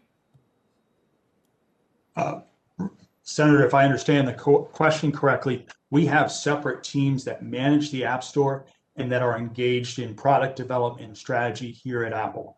Yeah, I understand you have separate teams. Do you have a barrier between the two, what we call in law firms a Chinese wall? Do you have a strict prohibition against the sharing of information between the App Store and the people who run those businesses? Senator, we have controls in place I would also hasten to add that, in terms of when you look at the marketplace over the last 12 years, we've only introduced a handful of applications and services during that time. And in each and every instance, there are dozens of alternatives available through the App Store, oftentimes more popular and more successful than our own Apple service or product. So we don't copy, we don't kill. What we do is offer up a new choice and a new innovation for consumers. The answer, though, to whether you have a data firewall is no. That's the way I took the answer to my question. Mr. White, does Google have a firewall between the App Store and its business strategy? Senator, my understanding is we do have data access controls in place that govern how data from our third-party services are used. When you say access control, do you mean a firewall? In other words, no access. I'm not sure exactly what you mean by firewall. Well, do you have a prohibition against access? We have prohibitions against using our third-party services to compete directly with our first-party services, Senator. How long have you had it? And we have internal policies that govern that. Well, I'm going to explore this question in written questions. I apologize that my time has expired. Thank you, Madam Chairwoman. Very good. Thank you, Senator Blumenthal. Senator Hawley. Thank you very much, Madam Chair. Thanks for holding this hearing. Thanks also to Senator Lee. It is no secret to anybody on this committee that I think that antitrust enforcement not only needs to be a top priority, but we need to make significant changes to our antitrust laws in order to ensure that we are doing everything we can to get real antitrust enforcement in this century. Let me just come to you, Mr. Andier. I noticed since last April, Apple has bought back $58 billion in stock. That's a big number. Quite a shift from where you were under Steve Jobs, who used to insist that Apple wouldn't buy back stock because it needed to innovate, it needed to retain those profits in order to reinvest. But you've clearly changed position. That's fine. I just want to focus on one major source of that income. It's not innovation. It's not research and development. It's the monopoly rents that you collect out of your app store. Now, I noticed that you today have referred to the need to have that monopoly control over the App Store in terms of the security rationale behind it. Tim Cook has said the same thing. He said recently in a New York Times podcast that Apple needed to lock up the ecosystem, the iOS ecosystem, so it could limit vulnerability. The thing about that seems strange to me is you don't seem to spend very much money on security. I mean, all of the money you make on your Apple tax, you don't invest very much of it into actual security. In fact, it looks to me like you didn't even launch your bounty program where you pay researchers to discover security vulnerabilities on iOS until 2016. When you did that, you capped it. You had a hard cap on the spend. You finally raised the level somewhat in 2019. So it doesn't seem to be that big of a priority. So let me just ask you this. Here's my question. Will Apple commit to spending all of the money that it raises, all of the income it raises out of that Apple tax, all those monopoly rents? Will it commit to spending all of those on security, since that's allegedly why you need to have a monopoly in this market? Senator, I appreciate the question. We've invested billions of dollars in securing our iPhone, our App Store, and all of our products. This is a priority for us each and every day we wake up, 24/7, 365 days a year. So if you look at the App Store and app review process, we get 100,000 submissions each week. We have a combination of AI and human review to review all of those. We reject 40% of them because they may pose some sort of either performance, security, privacy risk to consumers. And so this is something we take incredibly seriously. And if you look at the objective studies that are out there, time and time again, they find that the iPhone is the most secure platform and the most secure device available in the marketplace. Thank you for that. I don't think I heard a yes or no though in there. So let me just try again. Will you commit to spending, if security is the reason you need to have this monopoly and collect these monopoly rents, which are sizable, will you commit to spending that money, all of it, on security for apps? Senator, the App Store, we're going to continue to invest in the App Store. There's a number of things that we do to ensure that developers are able to create their apps. There's all the tools and resources and applications that we make available to developers. That's part of what's at issue with our model. We also invest, obviously, to make sure that our marketplace is trusted and safe for consumers. So there's a number of competing investments and incentives for us to make sure that we continue to create the very best experience. I don't mean to cut you off. I just have limited time. That sounds like a no to me, which is kind of what I thought you'd say. My concern with that is just it makes it hard for me to ignore the major dangers to competition that your monopoly in the iOS market poses. Now, you recently announced that the smallest developers in the App Store will pay a reduced fee, 15%. It's very generous of you. You announced earlier that you take only 15% from subscription revenue after the first year. You take 30% in that first year. Here's my question. Does Apple ever cut more generous deals to well-connected executives in other companies, to big-time companies, not to the small companies, but do you ever cut more generous deals to the really big companies? Senator, we do not. A fundamental principle since the very beginning is we treat all developers the same. And so when we launched this store 12 years ago, we took the price, which was 60-70%, and took it all the way down to 30%, in part because we wanted to encourage those new small and mid-sized businesses to enter this market. And what we've seen over the last 12 years, as we've evolved that model and we've reduced price time and time again, is now we have a marketplace with 1.7 million apps, 85% which pay nothing. So we think it's been an incredible benefit to startups, to small and mid-sized businesses, and individual entrepreneurs. Well, I find that answer strange because the House Judiciary Antitrust Subcommittee uncovered documents from 2016 that showed that Eddie Q of your company negotiated a deal directly with Jeff Bezos at Amazon for a special deal for Prime Video, whereby Apple would collect just 15% of the revenue from customers signing up within the Amazon app for Prime Video. Now, I'm curious on what basis these special terms were offered to Amazon. Senator, there was no special deal provided solely to Amazon. Those negotiations led to a new program on the App Store, the Premium Video Partner Program. There are over 200 developers that have taken advantage of this program, including Amazon. So there are a number of developers. It's open to all. It's another instance in which we've reduced the price to developers to encourage new innovation and investment. And we made those same terms available to every developer. So the program is the established program for premium subscription video entertainment providers, if I'm correct. What happened here, for those who are keeping score at home, is that years later, when it was discovered that Apple had given Amazon a special deal, Apple comes back and says, "Oh, no, we've had a program. It's established. It's this program for premium subscription video entertainment providers." That's a mouthful. Of course, premium subscription video entertainment providers means it wasn't by definition open to everybody. This is not the first time that Apple has done this. The House Antitrust Subcommittee revealed that Apple granted Baidu, that's a Chinese company, a fast track through the app review process and even assigned 2 employees to give Baidu concierge service. You've also given Netflix special deals that other smaller developers like AppHey didn't get, for example. It looks like to me, here's my point. It looks like to me that what you've done is you've been willing to cut special deals with other major companies who already have significant market power and have significant market share and could use it to squeeze you. But for smaller competitors who are trying to get into the market, for those guys and gals, there you really put the squeeze on them. Isn't that accurate? Respectfully, Senator, it is not. We have operated a store for the last 12 years that has continually looked for ways to encourage small and independent businesses to grow and develop on the App Store. There is program after program that we've launched. We feature these apps on our App Store in terms of small and innovative applications.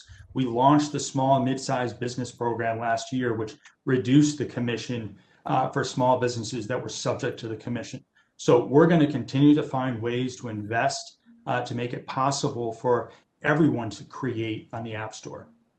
Well, my time has expired. I look forward to pursuing some additional questions with you and for the other witnesses in writing. But I'll just note in closing that what it looks like to me, the pattern here, is that Apple is happy to jerry-rig the rules and is happy to cut special side deals and is happy to try and turn away keep big-time competitors from cutting into your market, make special deals with them while putting the squeeze and the lid on small competitors, all in service of keeping this gravy train of monopoly rents flowing.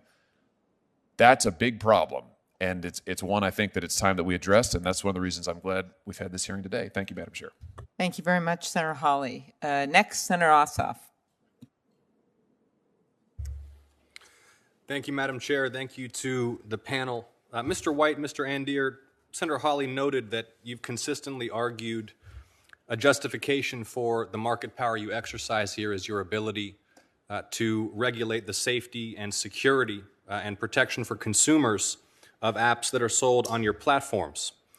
One of the things that I think is most distressing is that it's trivially easy to find apps on both of your platforms which are scams, which are promoted by, in some cases, hundreds or thousands of obviously fake positive reviews, and which trap users in billing arrangements that are expensive, punitive, improperly marketed, and it's very difficult to unsubscribe from some of these monthly billing arrangements. So, what steps are you taking to end the proliferation of scam apps on your platforms when you state publicly, repeatedly, that the value of your platforms is in consumer protection, safety, and security of the consumer? And why do we rely upon open source reporting and journalists to find all of these apps that are trivially easy to identify as scams? Mr. Andier, go ahead, please. Sure. Thank you, Senator. We've invested tens of millions, hundreds of millions of dollars in hardening and improving the security, literally billions of dollars over the years. Unfortunately, security and fraud is a cat and mouse game. Any retailer will tell you that. And so we're constantly working to improve, and we do that in a variety of ways. Internally, we're investing in more resources, more technologies, more tools to make sure that we can catch these wrongdoers. We reject thousands, tens of thousands of apps each year that pose a risk to our consumers, whether it's from the perspective of security or from fraud. We also rely on our external community. There are a number of stakeholders who will raise issues, and this is important. Unfortunately, no one is perfect. But I think what we've shown over and over again, that we do a better job than others. I think one of the real risks of opening up the iPhone to sideloading or third-party app stores is that this problem will only multiply. If we look at other app stores out there, if we look at other distribution platforms, it scares us. Mr. Andier, thank you. I appreciate the response, and I want to talk about the sideloading question in a moment. But let me just ask you this. When, again, there is so much reporting in tech press, there are independent researchers who find many of these scam apps on your platform. Sometimes they hook people into paying $10 a week or $10 a month recurring subscriptions for meaningless services. Apple is making a cut on those abusive billing practices. Are you not? Respectfully, Senator, I don't believe that's the case. If we find fraud, if we find a problem, we're able to rectify that very quickly, and we do each and every day. So if you identify an app, Mr. Andier, that is obviously engaged in scam billing practices, does Apple refund all of Apple's revenues derived from those scam billing practices to the consumer? Senator, that's my understanding. There's obviously a dedicated team here at Apple who works this each and every day. But my understanding is that we work hard to make sure that the customer is in a whole position. That's our focus at the end of the day. If we lose the trust of our customers, that's going to hurt us. Mr. White, another question about consumer safety, privacy, and security. Certain apps available through Google's platform as well as Apple's platform have included software development kits, SDKs, which send user location data to third parties, often location data brokers. There's a massive market for this data. Governments buy it, corporations buy it, spies buy it. In one prominent example, a location data company called Xmode sold consumer data to defense contractors derived from its SDK on products sold on both the Apple and Google stores. Both companies announced they'd banned the products, but researchers continue to find the Xmode SDK, Mr. White, in hundreds of Android apps even after the ban. Are any Xmode SDKs still present on apps sold on Google's store? And what steps are you taking to protect your users from the sale of location data to data brokers? Thank you, Mr. Ossoff. It's a really good question. And the security issue, as Mr. Andir said, it really is a difficult one, and one we have to invest in heavily to stay in front of. And that's why on every Android device that has Google services, we require that those devices have Google Play Protect. It's our security monitoring service, which scans 100 billion app installs every day. And just in 2019, Google Play Protect removed 1.9 billion instances of malware and other security vulnerabilities from non-Google Play sources, just to give you a sense of the scale at which we're trying to attack this. But to be clear, Mr. White, and just given my limited time, I'm referring to SDKs which perhaps should be classified as malware, but are not currently classified as malware. Do you agree that the data broker market is exploitive and abusive, and that most of your users have no idea how much information is flowing to these data brokers? One of the things, Senator, that we take very seriously is our responsibility to keep the users who come to Google Play for a safe and enjoyable experience, to keep them safe. And that's why we have policies in place. And if developers violate those policies, we review every app that's submitted to the Google Play Store, whether it's a new submission or an update to an existing app, before it's published. And as Mr. Andir said, similarly, we have that's a combination of human review and automated tools. Mr. White, will you please provide to this committee within 30 days an assessment of whether any Xmode SDK malware or any other Xmode SDK technology remains on apps sold on the Google Store? Yes, Senator. Happy to look into that and follow up with your office with more details there. And I'd like you to commit to providing that information, not just to looking into it, please. Sounds good, Senator. Will do. Thank you so much. Finally, Mr. Cooper, thank you for joining us today. Mobile apps collect, use, and store a massive array of sensitive personal data. Do you believe we need legislation that would ensure that the privacy policies provided by app developers and app stores disclose in plain English that's decipherable to everyone all data collection practices, data storage practices, and third parties to whom such data might be sold? Yes.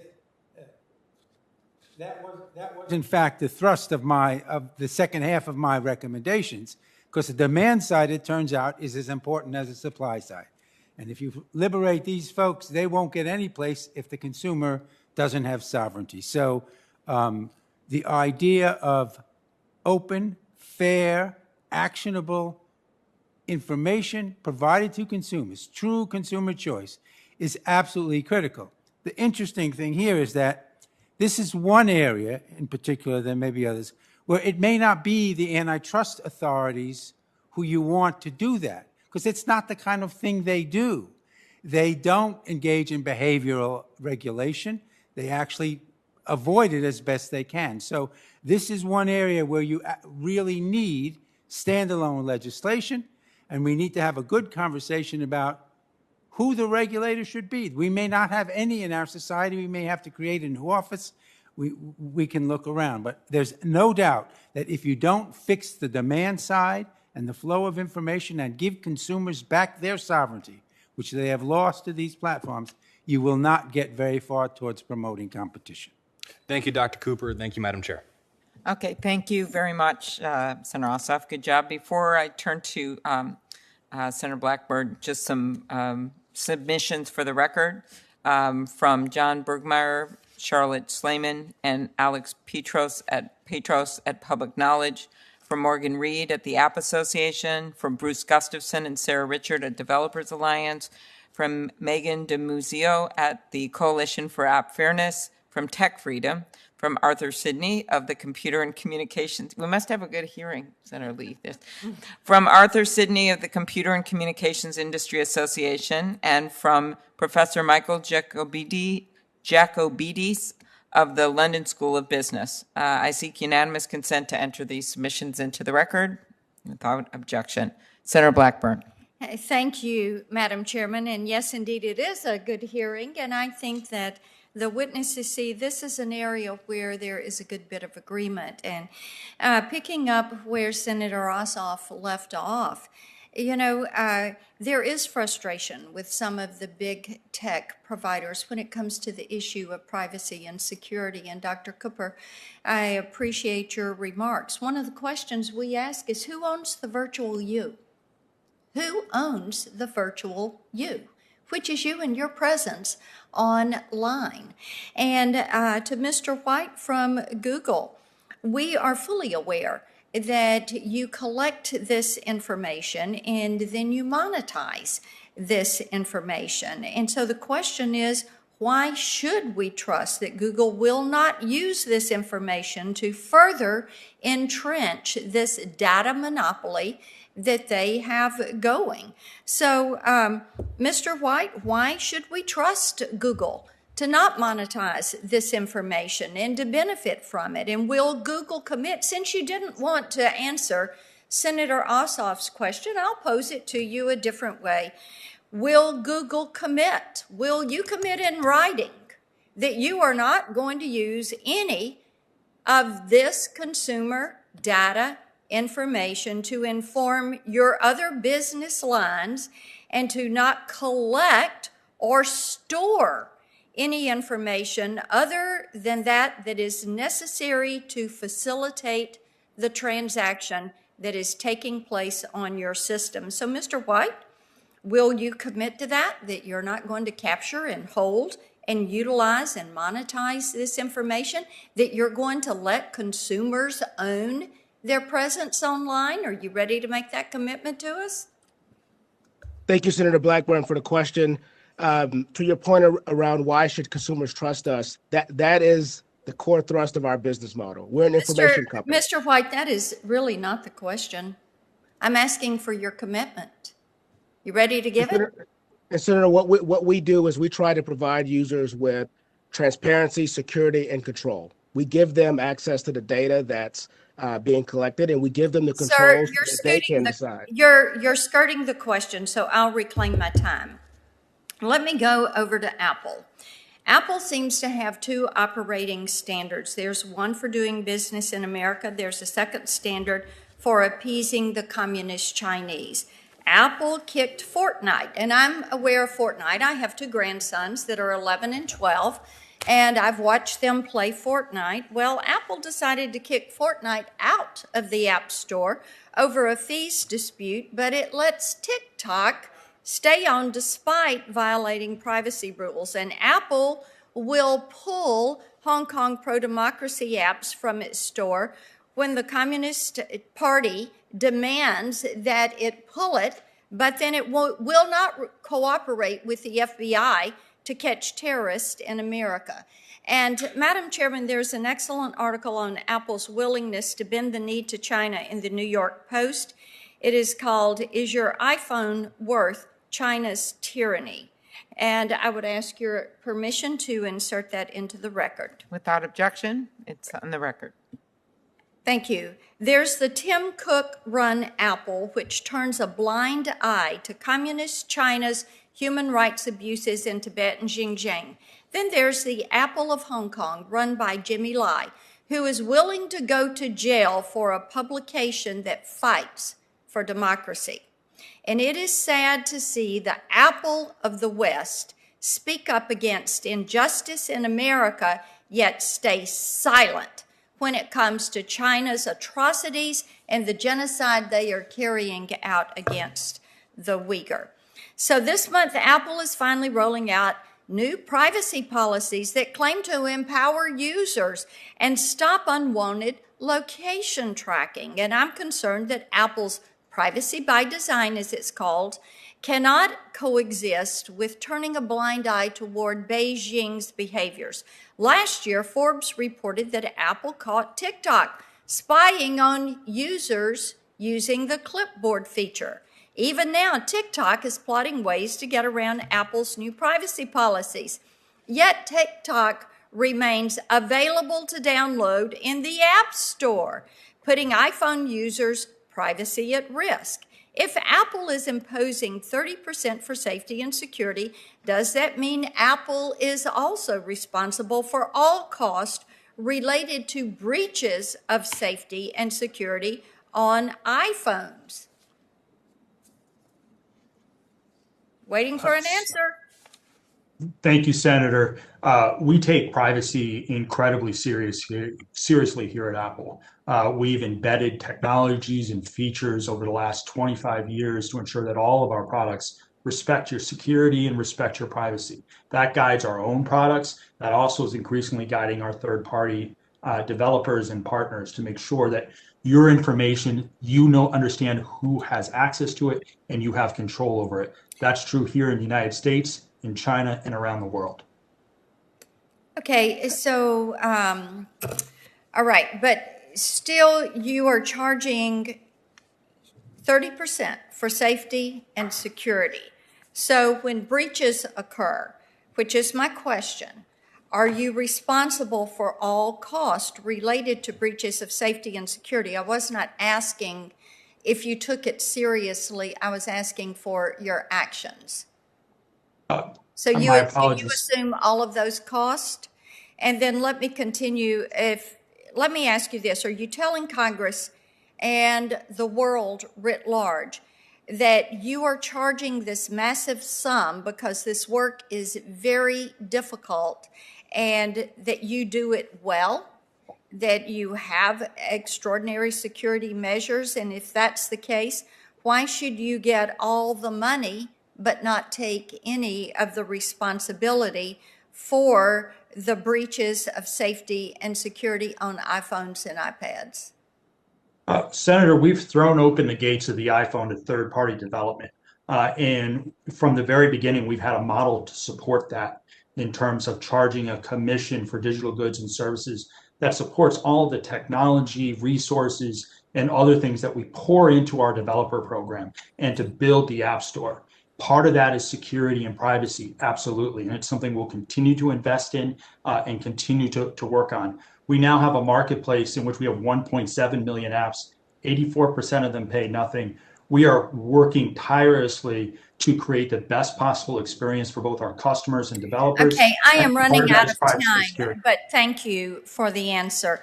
Mr. Sine, I have a question to you that will relate to that. I will submit it to you for a written answer. You can ask him now. A few people. Oh, okay, thank you. Let me ask you, with Match, you all have an app. So how do Apple and Google use safety as a pretext for controlling what apps can or can't do in the App Store?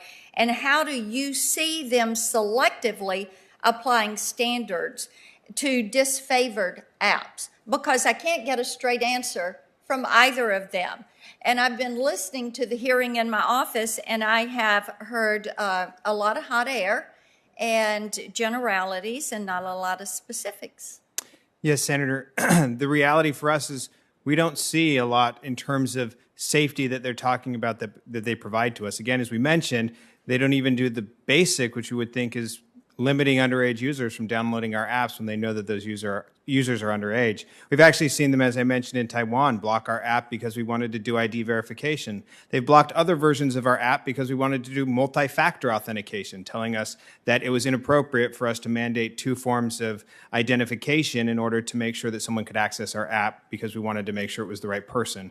So when Apple talks about the need for safety, security, et cetera, the reality is if it was really about safety, security, et cetera, in-app payment would be applied to every app on the platform, not just 15%, because we all have users.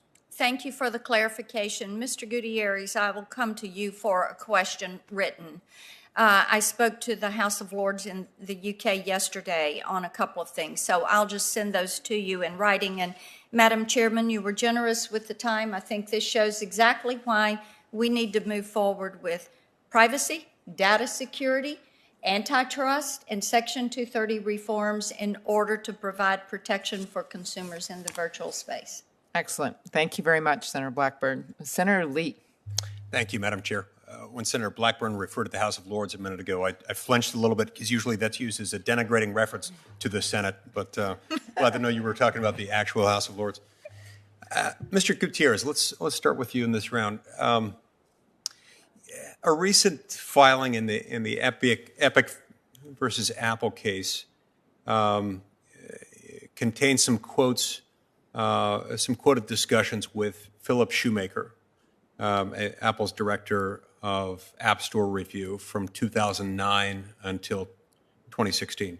Shoemaker said that Apple had used the App Store, quote, as a weapon against competitors, close quote, and has rejected or delayed competing apps on pretextual grounds.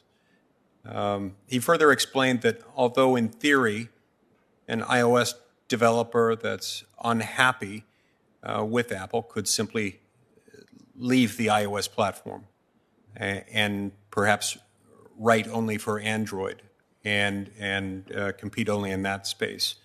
So although they say that perhaps most app developers don't consider taking that step, and therefore don't consider abandoning iOS to be a viable, realistic option. So my question to you is, if developers can't leave, if they feel that's not a viable option, even if they're being abused or mistreated, how would an operating system ever feel the need to change? Why would they change if they've got a captive group of people who have no place else to go or who can't go? Senator, the reality is they won't do it out of their own initiative. They have to be forced to change. And that is why we were the first company to actually publicly, have the courage to come out and speak about these things. And then what's happened since then is this debate has really blossomed. This debate has really happened across both sides of the Atlantic. And now you see companies come in front of you. A coalition that we helped found now has 55 members and continues to grow. And it is only through companies speaking out about the real implications of their actions and, legislators and government agencies and enforcement agencies looking into these issues that they're ever going to change. Otherwise, they will continue to apply to these superficial pretexts and continue to behave exactly in the same way that they have in the past. Okay, something you just said made me remember a question asked by Senator Klobuchar to another witness earlier in the hearing. When you talk about having the courage to talk about it, as a result of testifying today, did you feel fearful of retribution? Well, because we have a long history of engaging with Apple, I think they know better than to call us on the eve of our appearance here. But over the years, I can tell you right off the top of my head of at least 4 clear examples of threats and retaliation that we face with them, from the very existential threat of being removed from the App Store because we had decided not to implement the payment system going forward, to the clear statement to us that our app, even though at the time was the top grossing app on the app, it would never be promoted on the App Store or received any marketing because we were a competitor, to unilateral changes to the rules that retroactively outlawed things that we did in our products, to having to wait sometimes months for our app updates to be approved, even though they contain bug fixes and vulnerability fixes, as well as a number of other things. They basically thrown the book at us in a number of ways to make it hard for us to continue to sustain our decision to speak up. Thank you. Senator Lee, let me make a point, because you have raised the most important issue. I don't have a whole lot of time, so if you... One of the most important reasons, ways to get people to come forward is to have a Department of Justice they believe in, that will listen to their complaints and carry them forward. And that's exactly what your job is to create that kind of Department of Justice. Because otherwise, they're naked. When they have a Department of Justice, they can tell you what the problem is. They can say it in public. That's why it's so necessary to pass legislation. Mr. Andier, Apple frequently cites the need to protect users' privacy and security. Now, these are laudable goals. In fact, I'm an Apple customer for that reason and many others. And I appreciate Apple's sincere commitment not to sell my data and to protect my privacy. But how can competitors and customers and legislators and others be sure that security and privacy aren't being used as a pretext to exclude competition, as alleged by Mr. Shoemaker in the question that I asked a moment ago to Mr. Gutierrez? For example, other documents in the Epic litigation that I referenced revealed that Apple's human review process typically took 13 minutes per app, 13 minutes for each app, and that the lead engineer responsible for detecting fraud and abuse in the App Store analogized the review process to bringing a plastic butter knife to a gunfight. Meanwhile, it seems like apps that present a potential competitive threat, sort of threat to Apple, are often delayed or blocked or disadvantaged. And in other cases, apps that don't present those, but perhaps offer a differing viewpoint. I'm referring here to Parler, suffer a different sort of fate. But anyway, back to the competing space. How can we ensure that your privacy and security protections are in fact narrowly tailored to help consumers while minimizing the impact on competition, and that those concerns aren't being used to shoehorn in anti-competitive behavior? Senator, I appreciate the question. I think what we have is a 12-year track record that we can look back upon.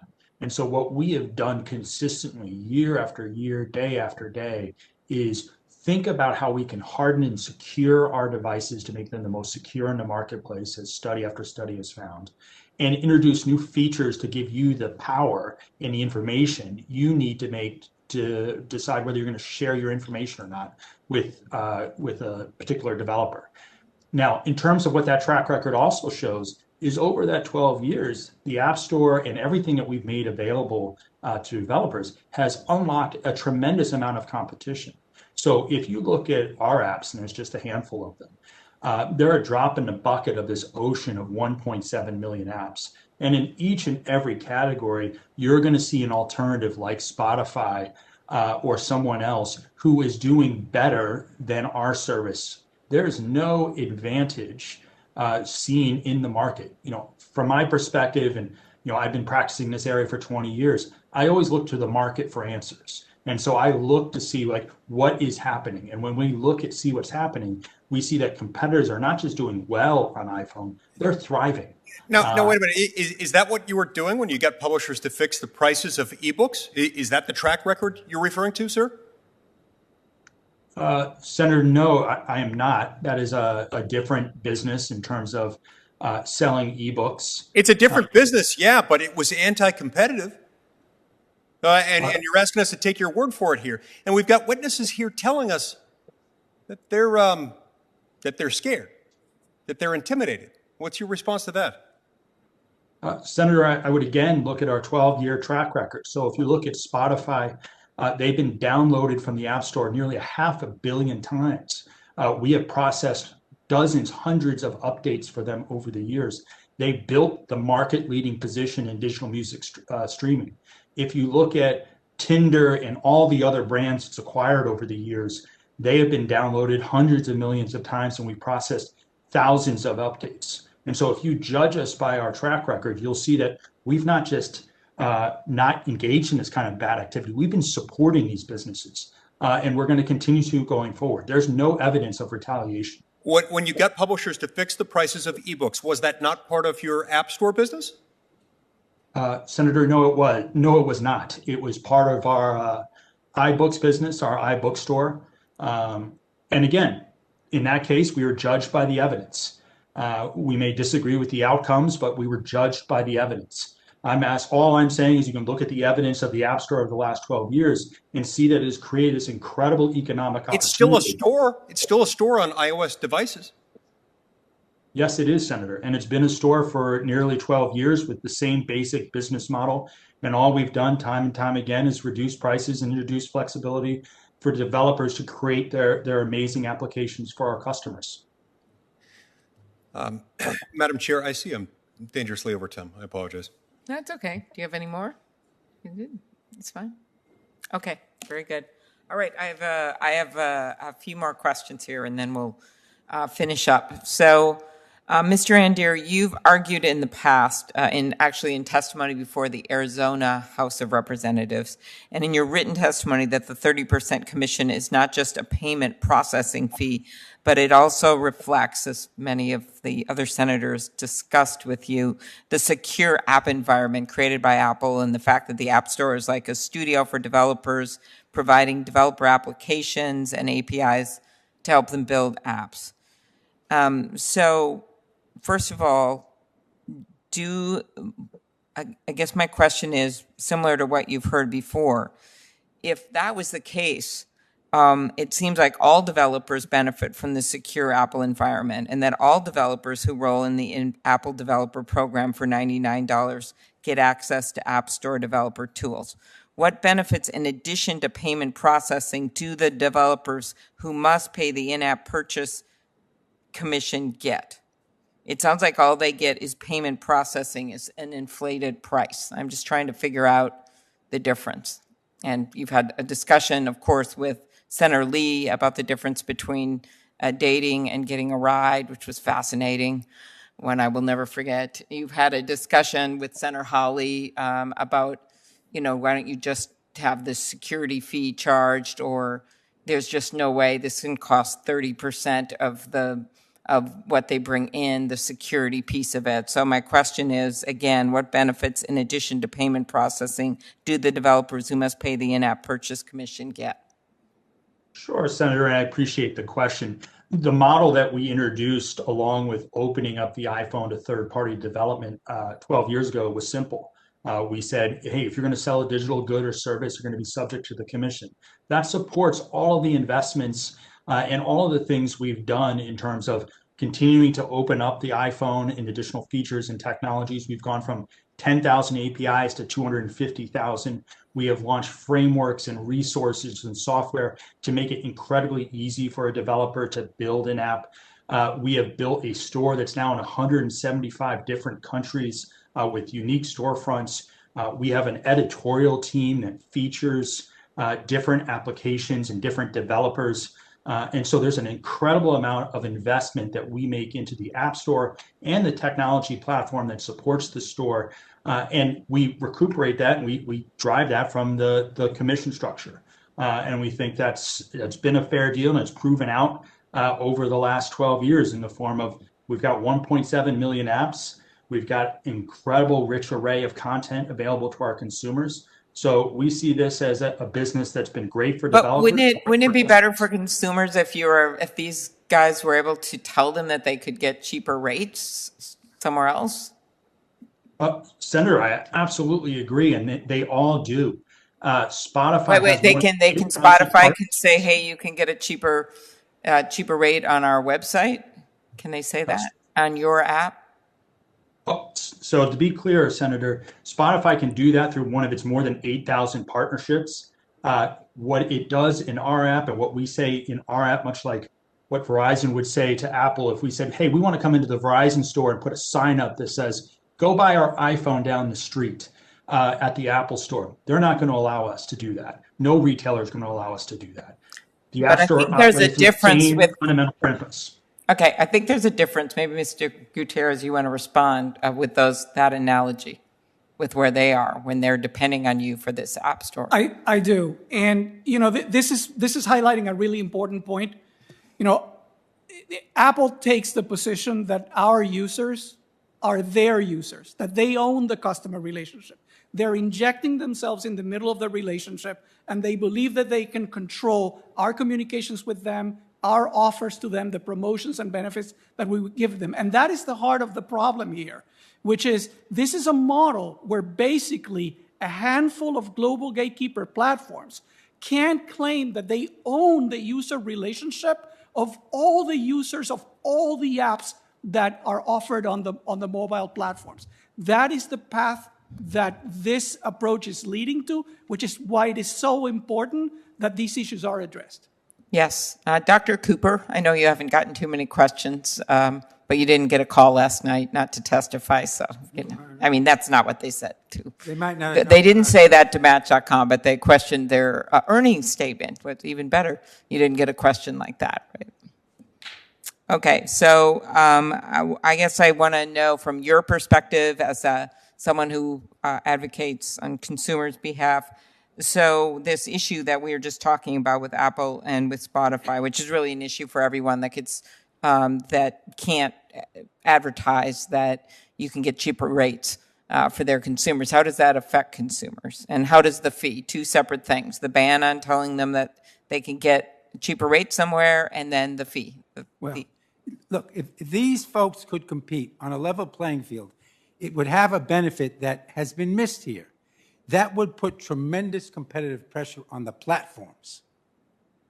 And they would look out in the world and say, holy mackerel, we could lose all these customers to someone else who's treating them fairly. And so that would put tremendous pressure on the platform. The second thing that could happen is that these folks could get together and say, you know what? We've got enough users to build our own platform and new entry. That was the logic of the Microsoft case, which in fact, if you go down the list of abuses you started with, is identical to the Microsoft case. How it is for 20 years we have not won the court cases, and we have them now. It's amazing. It is amazing how much they've done the same dirty old business practices. And those hurt consumers. We learned that a long time ago. Our best protection is real competition, and this is a space in which we don't have. Exactly. I bet you've been waiting to say that, Dr. Cooper, behind your mask. I kept trying to find a way to get it. Here.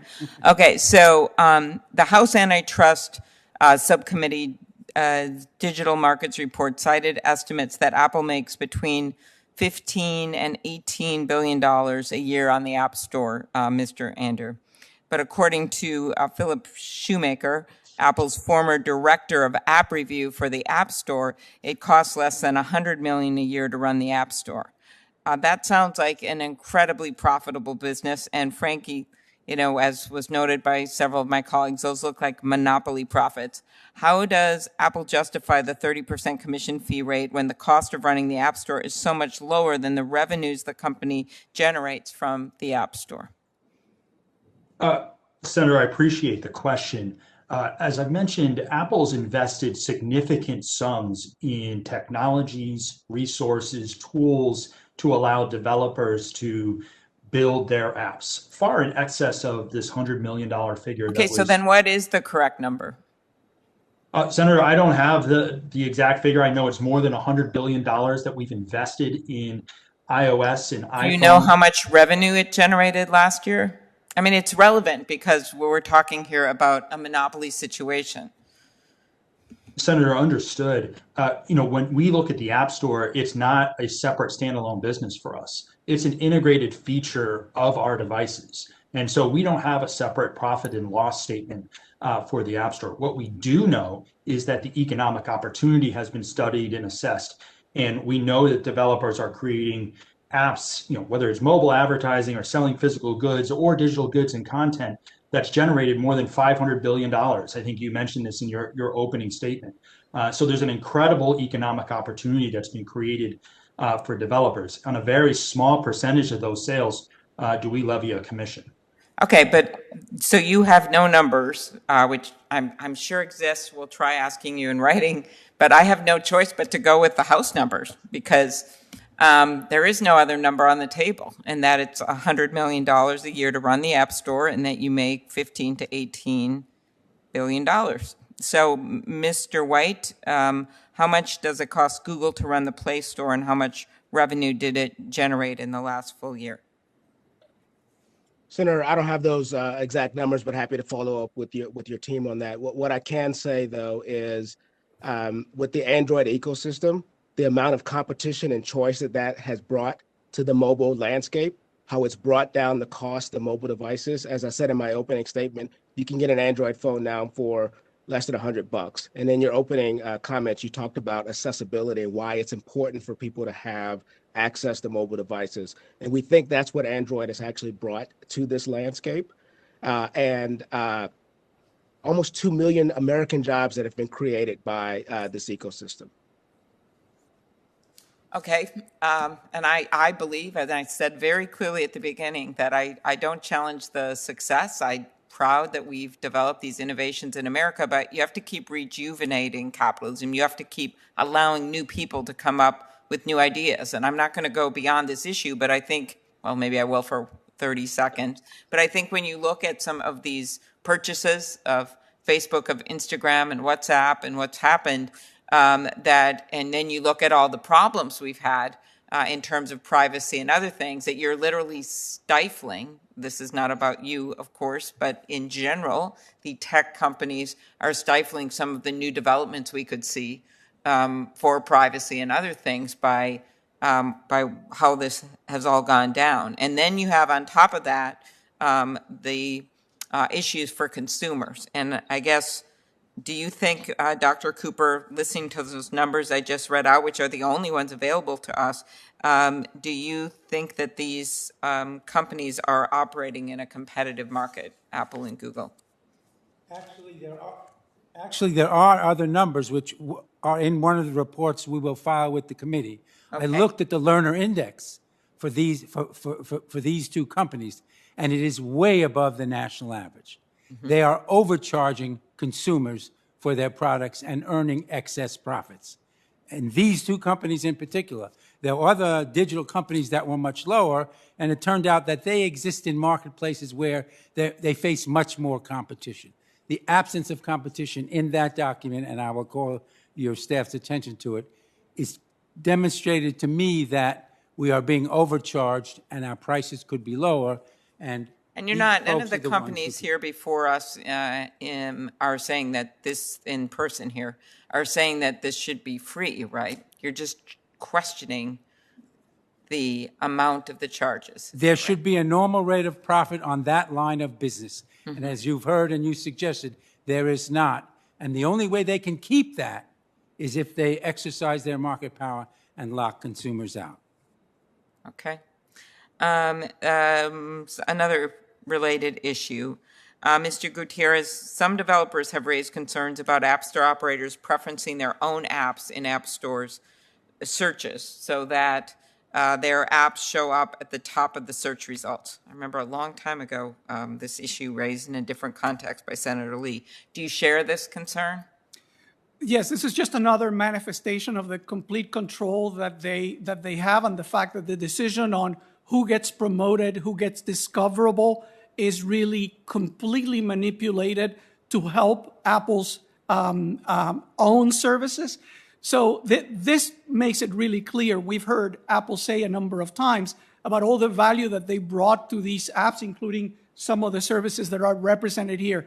The reality, Senator, is that Spotify, and I can say the same thing probably for Match and for Tile, we're not successful because of what Apple has done. We have been successful despite Apple's interference.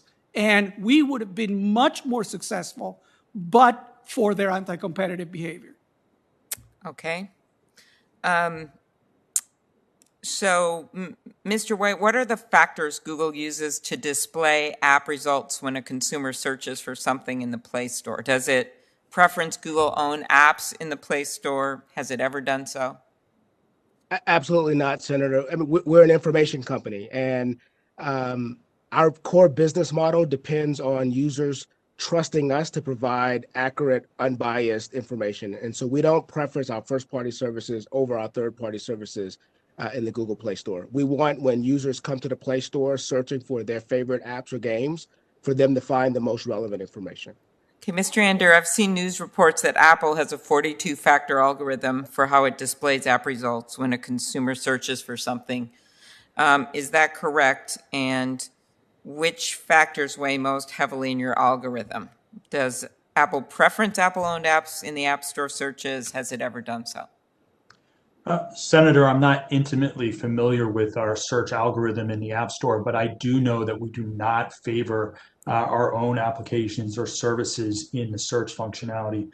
And again, I think if you look at the experience over the last 12 years, I mean, we have over 500 million users who have found and downloaded Spotify during that time. Same is true for a whole host of other companies that compete with us. So the objective evidence is, hey, consumers are finding what they were looking for.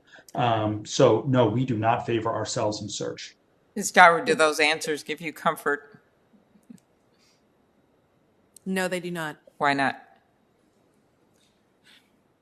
Because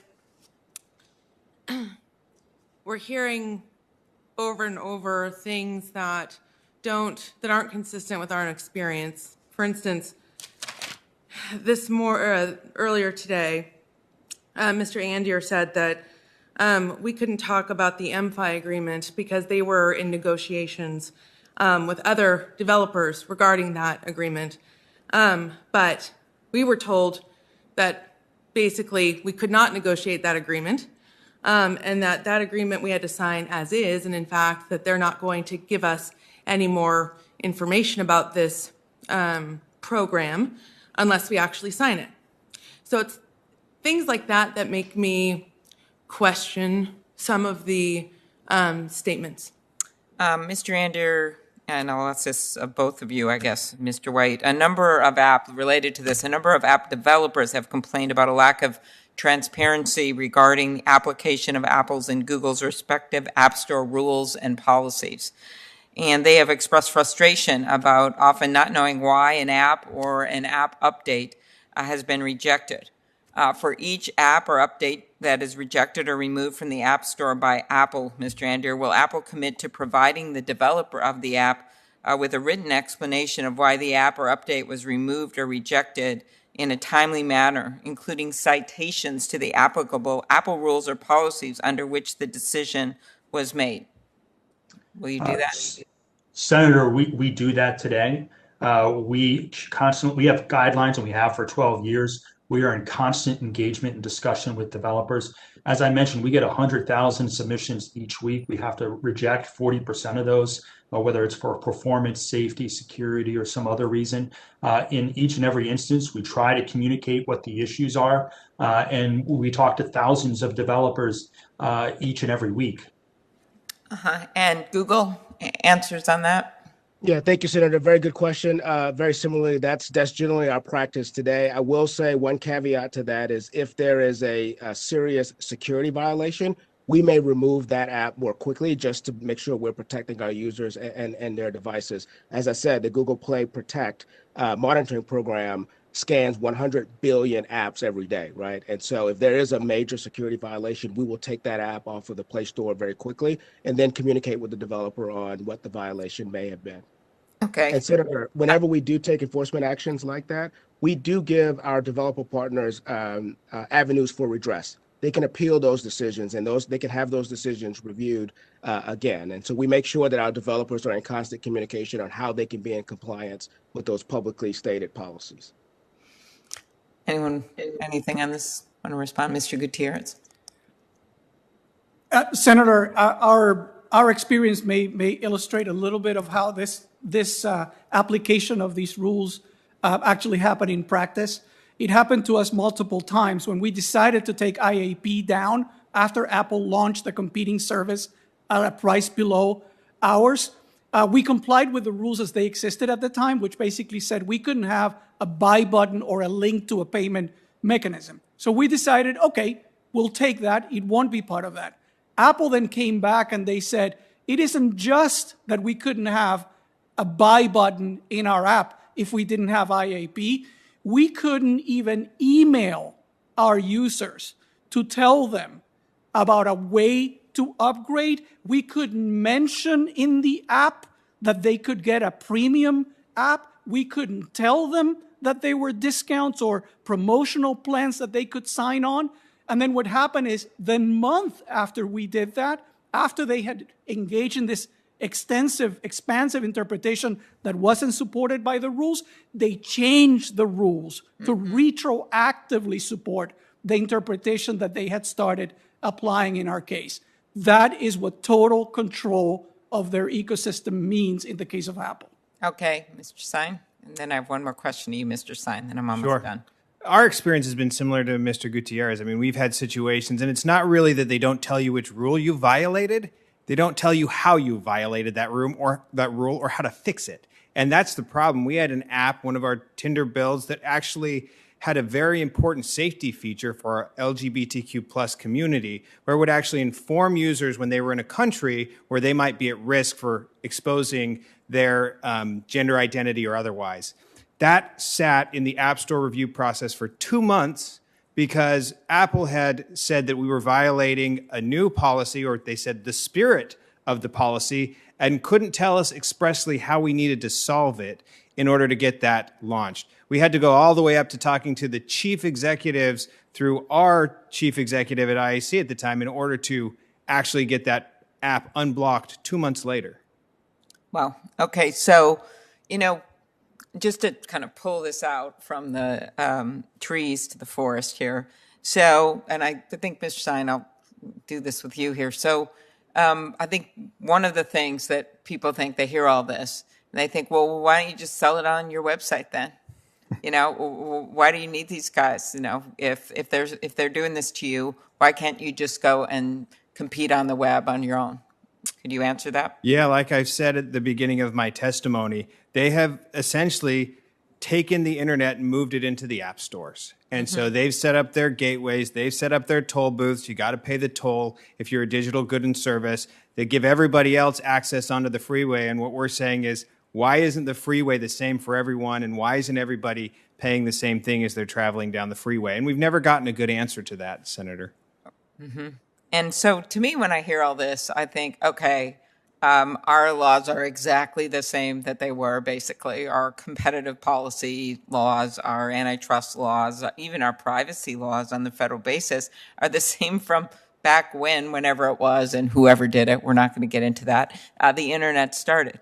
And that, in fact, we've seen this major change, major ecosystem change, and we're just not as sophisticated as these biggest companies the world has ever seen, who we're very proud of in many ways, but that are basically using that system. And so that leads a number of us up here to say we need to get changes. And the first thing is we need to have the agencies be as sophisticated as they can, which is why Senator Grassley and I have the proposal, something we can do immediately. The appropriations process is more at the end of the year, to be able to change the fees for mega mergers. This is across the board, not just tech, so that we can get more money to the FTC and to the DOJ antitrust. And by the way, that was supported by the Trump administration, just like these lawsuits were actually brought by the Trump administration, which I have commended Makan Delrahim over at DOJ antitrust and former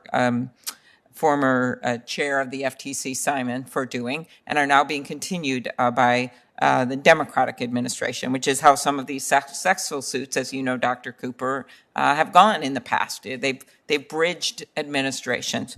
And so we think that we need to get funding to really play them out like they should. And the second thing we could look at, in addition to my bill, which I'm not going to go on, it is 5:20 p.m., on the Competition and Antitrust Law Enforcement Reform Act, which ups the standards on exclusionary conduct and would really help us adapt to the world we're in. I can't even call it a new world. We've been in it for quite a while and we haven't done anything about it.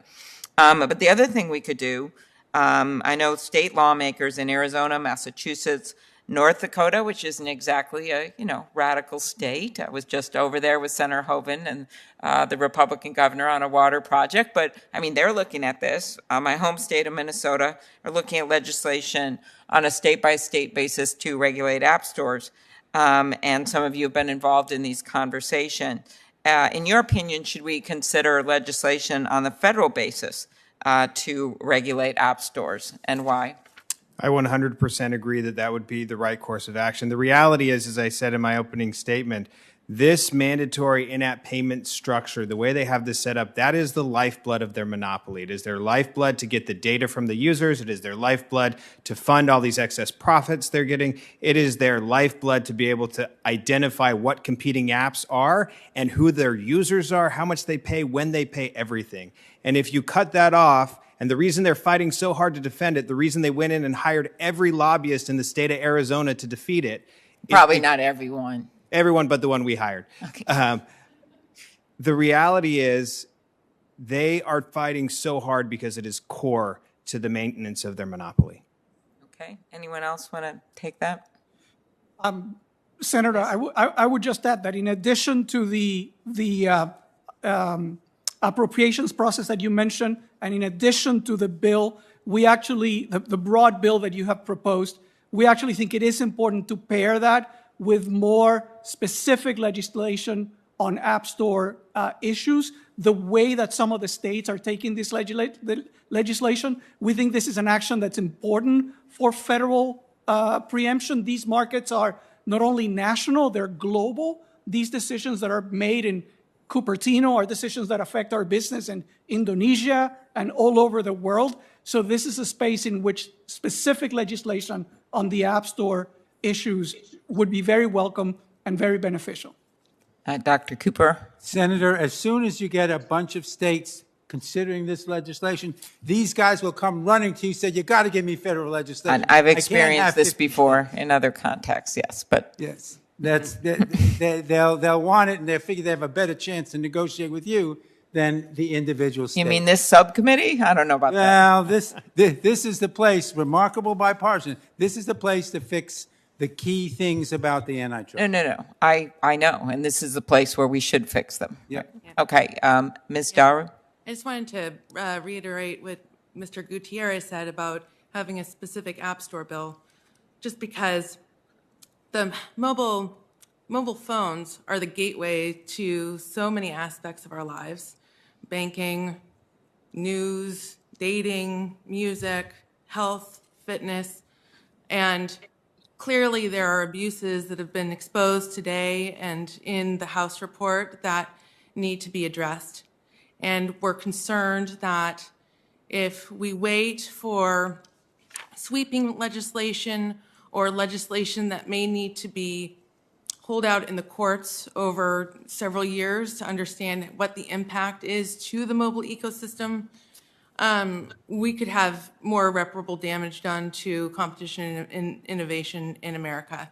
I do want to commend you and your bill because it is a great step in the right direction. We absolutely need strong prohibitions against exclusionary behavior and discriminatory behavior, but would just respectfully request that some consideration be given to an App Store specific bill. I mean, everything we're looking at, the newspapers allowing to, because of, what happened in Australia, what's happening right here, and other news organizations to combine their bargaining power, this idea of an App Store bill, some the gateway bills. I still believe, and I'm the author of the newspaper one, and I'm going to work really hard to get it done this year. Just like you're talking about, I don't think we can wait.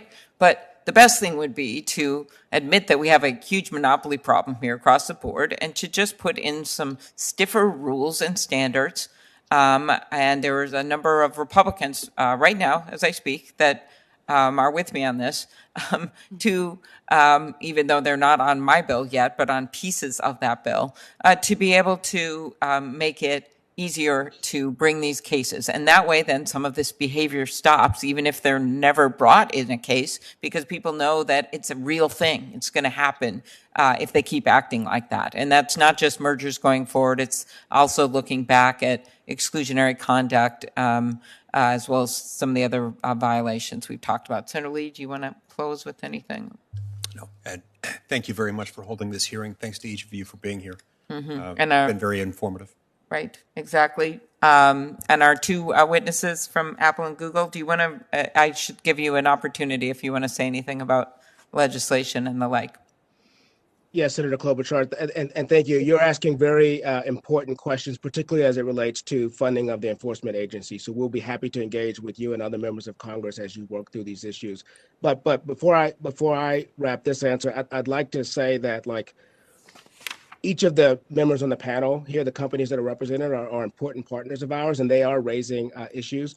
From where we sit, Senator, we're trying to keep at an ecosystem level, we're trying to keep the costs low for the ecosystem and keep our prices competitive with the numerous distribution channels that developers have available to them in this very dynamic industry.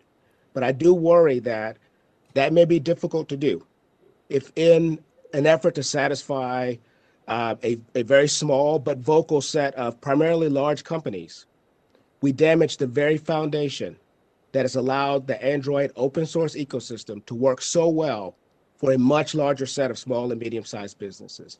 That's the risk, and that's what we would want to engage with your office and other members of Congress on as you tackle these very important questions. Mr. Anders?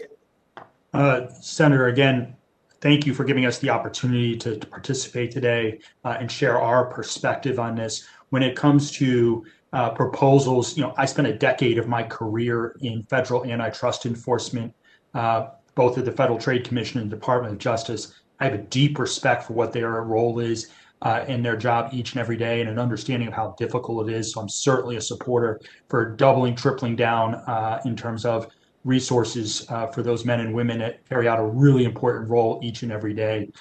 In terms of other issues, I've long appreciated your championing of competition. I recall when I was at the FTC, you raising issues around pharmaceutical mergers and other things that we took a very careful look at. So I've always been appreciative of your interest in this area, and we look forward to engaging with you in the future. Okay. Well, this has been quite informative, I think, for everyone.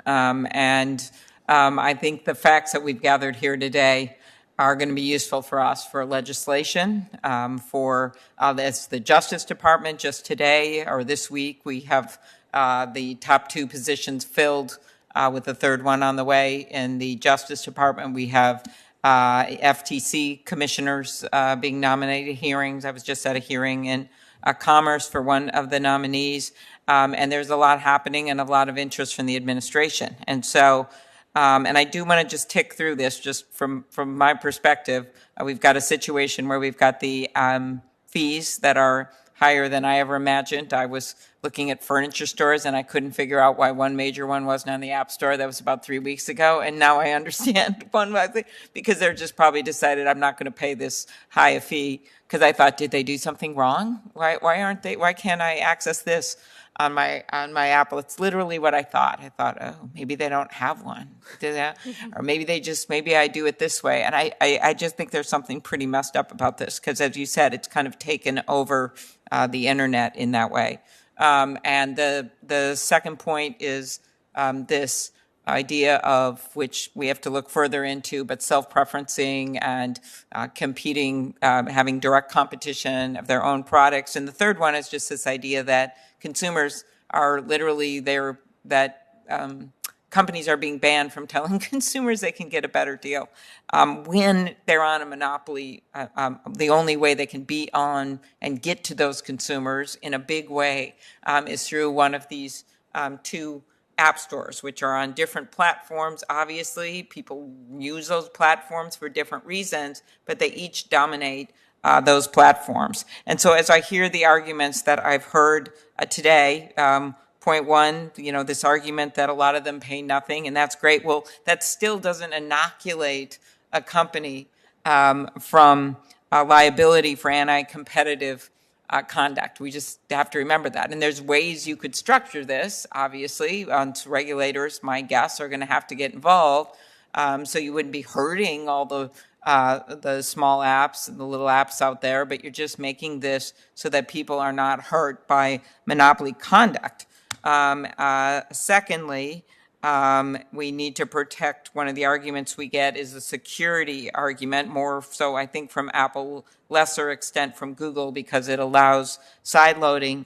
But of course, we have to protect security and privacy, but I think some of the arguments here made where there's got to be a better way to do this than a 30% charge for it, or requiring apps to use only your in-app payment processor, or without barring developers from telling consumers. There's no way that telling consumers about a cheaper rate is going to affect security. You're just telling them, hey, you can also go over to this website.